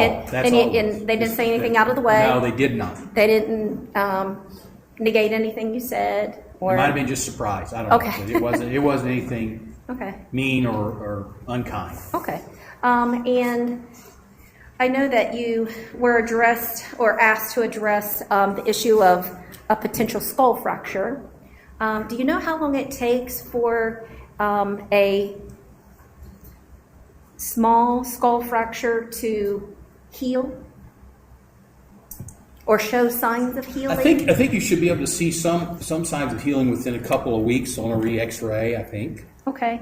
And the pain and the bruising that you talked about with broken bones or skull fracture, would that subside over somewhat of a period of time once that healing began? Yeah, it takes. Of course, younger babies heal quicker. Typically, you think about 6 weeks for like a long bone fracture, humerus or radius ulmus, femur, tibia to heal. Right. So you would expect there would be some tenderness or some abnormality that you could see, depending on the severity of the fracture. Right. If it was completely broken in two, you should be able to see that, a swelling, even weeks later. But if we're talking about a skull fracture that is not very long in length, maybe less than 2 inches, Yeah, it that depends. was If not it's like a crushing, Yeah, not if a it's crushing a injury. non-depressed skull fracture, a simple skull fracture. I want to call it a clean break, but maybe associated, like, I don't even, like, As far as, so you're saying, what are you asking me? I'm sorry. Like if the length of it, it's not a crushing skull injury. There's not an indentation of the bone. Not a depressed It's skull fracture. merely a line fracture. And obviously, I'm not a medical person, so I'm not sure what the terminology is. How long would that take to start showing signs of healing, if you are aware?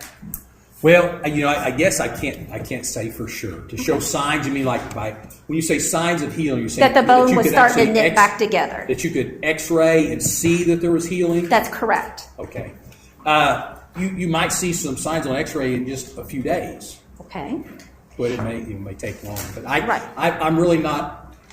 I don't feel like I know enough about that to comment definitively. Okay. I mean, I know what I've read, and usually within a few days, but Okay. that's not something I follow. Okay. And then any bruising or possible swelling that would be associated with that, would that go away after a few days as well? It depends, again, on how much tissue damage there was at the time of the skull fracture. Sometimes there can be skull fractures, babies can fall out of grocery carts and not even have a bruise. So to say that the bruising will be gone in a few days is kind of a difficult question to answer. But I think if there's a lot of trauma to the subcutaneous tissue, then you could be a parent there for 2 weeks later. You could still see bruising, because bruising is simply blood that from the trauma that gets underneath the skin, and as that blood is reabsorbed, it goes from being kind of a dark purple to a reddish to a kind of a brown, a yellow, and then it is gone. So let's use your example that you just gave, that if a baby fell out of a shopping cart and caused a skull fracture, that would not be like a crushing injury, correct? It could be. It depends on how depends on how far they Depends fell, on how the baby what they lands. landed on. Right. There have been some really serious injuries, although rare. Children who've fallen from that height. Right.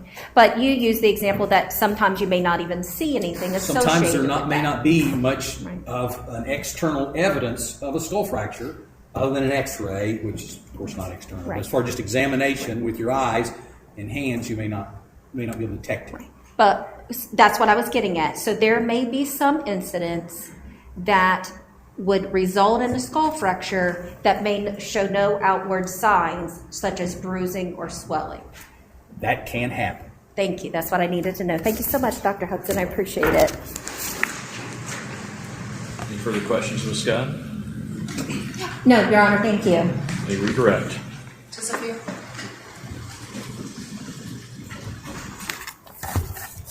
Doctor, you were asked about suspicion that they would not be compliant, and you said in February, early February, you had no suspicion that they would not be compliant, and in fact, on February 7th, they did comply with your requests. Yes. Okay, but thereafter, they did not. February 21st, they did not. No. And then I did explain to them, from my perspective, why this was so important.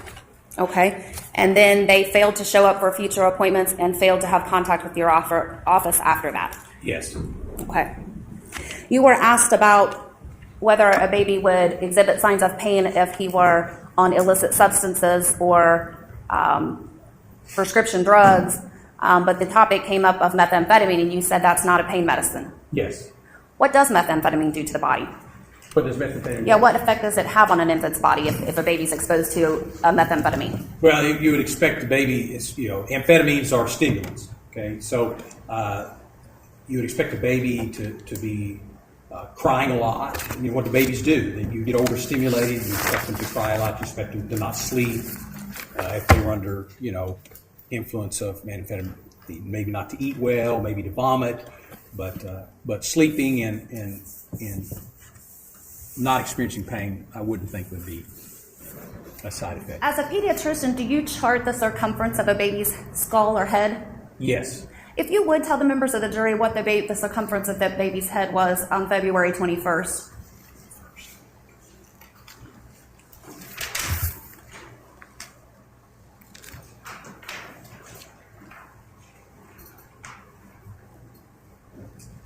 .6 centimeters. Okay. And I'm a lawyer for a reason. How many inches would that be? Well, divide that by 2.54. So you're talking roughly around maybe 14 I inches. apologize, doctor. That's okay. But if you know, Well, I'd have to, yeah, so you do 36.8 divided by 2.54. Someone want to do that real quick? I can't do that on my head. the judge has a calculator for you. Okay, thank you. Thank you, Your Honor. All right, appreciate that. Coming on. There we go.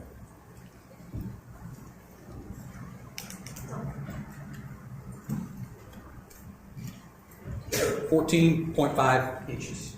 Okay, and how is that measured, if you would explain that to the jury? We have a tape measure that fits around the head, and so you wrap it around and you just read the number. Okay. So if baby Dylan had a 2-inch skull fracture, that wouldn't be considered a little skull fracture? If his whole head is 14 inches around? No, I would think 2 inches. 2 inches is a significant skull fracture. Yeah. It's a 1-inch skull Any fracture is significant. Absolutely. I have nothing further, Your Honor. Any recross, Mr. Stratton? No, Your Honor. Ms. Scott? Your Honor, if I have just a second. You may.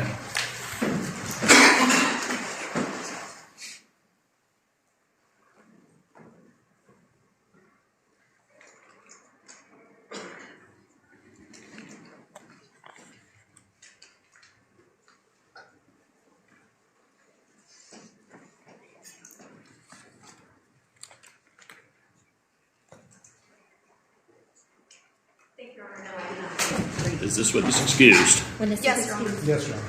You're free to go. Thank you. Alrighty. Oh my gosh, Kermit. Oh, goodness gracious. Okay. Alrighty. So that was the pediatrician that was for little baby Dylan and Daniel Jr. It's tough because I see where they're going with the all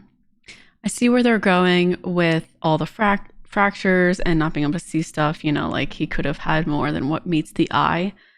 But it doesn't seem like there's that much there was like much abuse happening that was noticed within the home. So it's really sad because hindsight is always 2020, but without them knowing about any abuse going in the home, and at least at the time Daniel Jr. was just saying everything was fine and whatever, it's just sad because substances just aren't a reason enough to say people could have seen this outcome happen. And it's just really sad because just going back to the foster mom, I'm sure she can't help but wonder if there was more she could do, right? She offered to help with anything and have them reach out, but it seems like it was just very shortly after that Dylan had passed. So it's definitely tough without being able to really intervene anymore, right? Like they can put on the facade and everything and they can know that they're doing substances, of course, but that's, like I said, that's not reason enough to say that people would do this to someone because it's beyond that, right? So just one of those things that's been on my mind is how do people get to this point, right? And how does this end up happening? It's just so sad. And with all the interventions they did have, how is he able to go back 12 days later and things like that? But again, in the end, I think, especially with social services and stuff, their main goal is always to get the children back with their parents as quickly as possible. And in this case, it was just too quick. So super, super sad. I do appreciate everyone hanging out today and helping me through this case. It's definitely a tough one. But I do appreciate it, and it's very, very helpful for sure. It's definitely tragic. I will be on tomorrow again at 1 p.m. EST. So we will continue this. We will continue this trial together tomorrow, starting around then, and we'll try to get through 3 more days. Yeah, I could see that, Patricia, for sure. Like they're not able to bond with the child, but even then, it's like I don't even know. It's one of those things where despite that, I had mentioned earlier that the foster mom, you know, she did bond with the baby in those 12 days more than his actual parents ever did. But it's just really sad. I'm going to be interested to hear more of the evidence surrounding the case. Sorry, not surrounding the case, but surrounding the circumstances leading up to his death, because I think that's going to be really telling, right? Like, I think my point of mentioning, you know, the whole hindsight is 2020, like what could have been done type thing. The point of that is, you know, their argument, the defendant's argument at some point was that they, that it was an accident. So as of right now, I could see how that could be the case, right? Despite like ignoring all the stuff we don't know yet, which is the crazy things they did once he was deceased, right? Ignoring that, I could see that, like, how they're saying that was an accident, because they didn't seem to be just overtly abusive throughout, right? And they had another child, and he didn't seem to exhibit too much like abuse or anything. So it's going to be interesting to see what those details are coming up. Hopefully we'll get some of that tomorrow. We definitely should be getting some more of that information tomorrow during the testimonies, to just really dial in on what were those actions leading up to it, and was there intent? So then maybe understanding those actions, we can understand where that intent came from. Again, that's just always the way I look at cases. So I super appreciate it, and I will see you guys tomorrow. Have a fantastic rest of your day.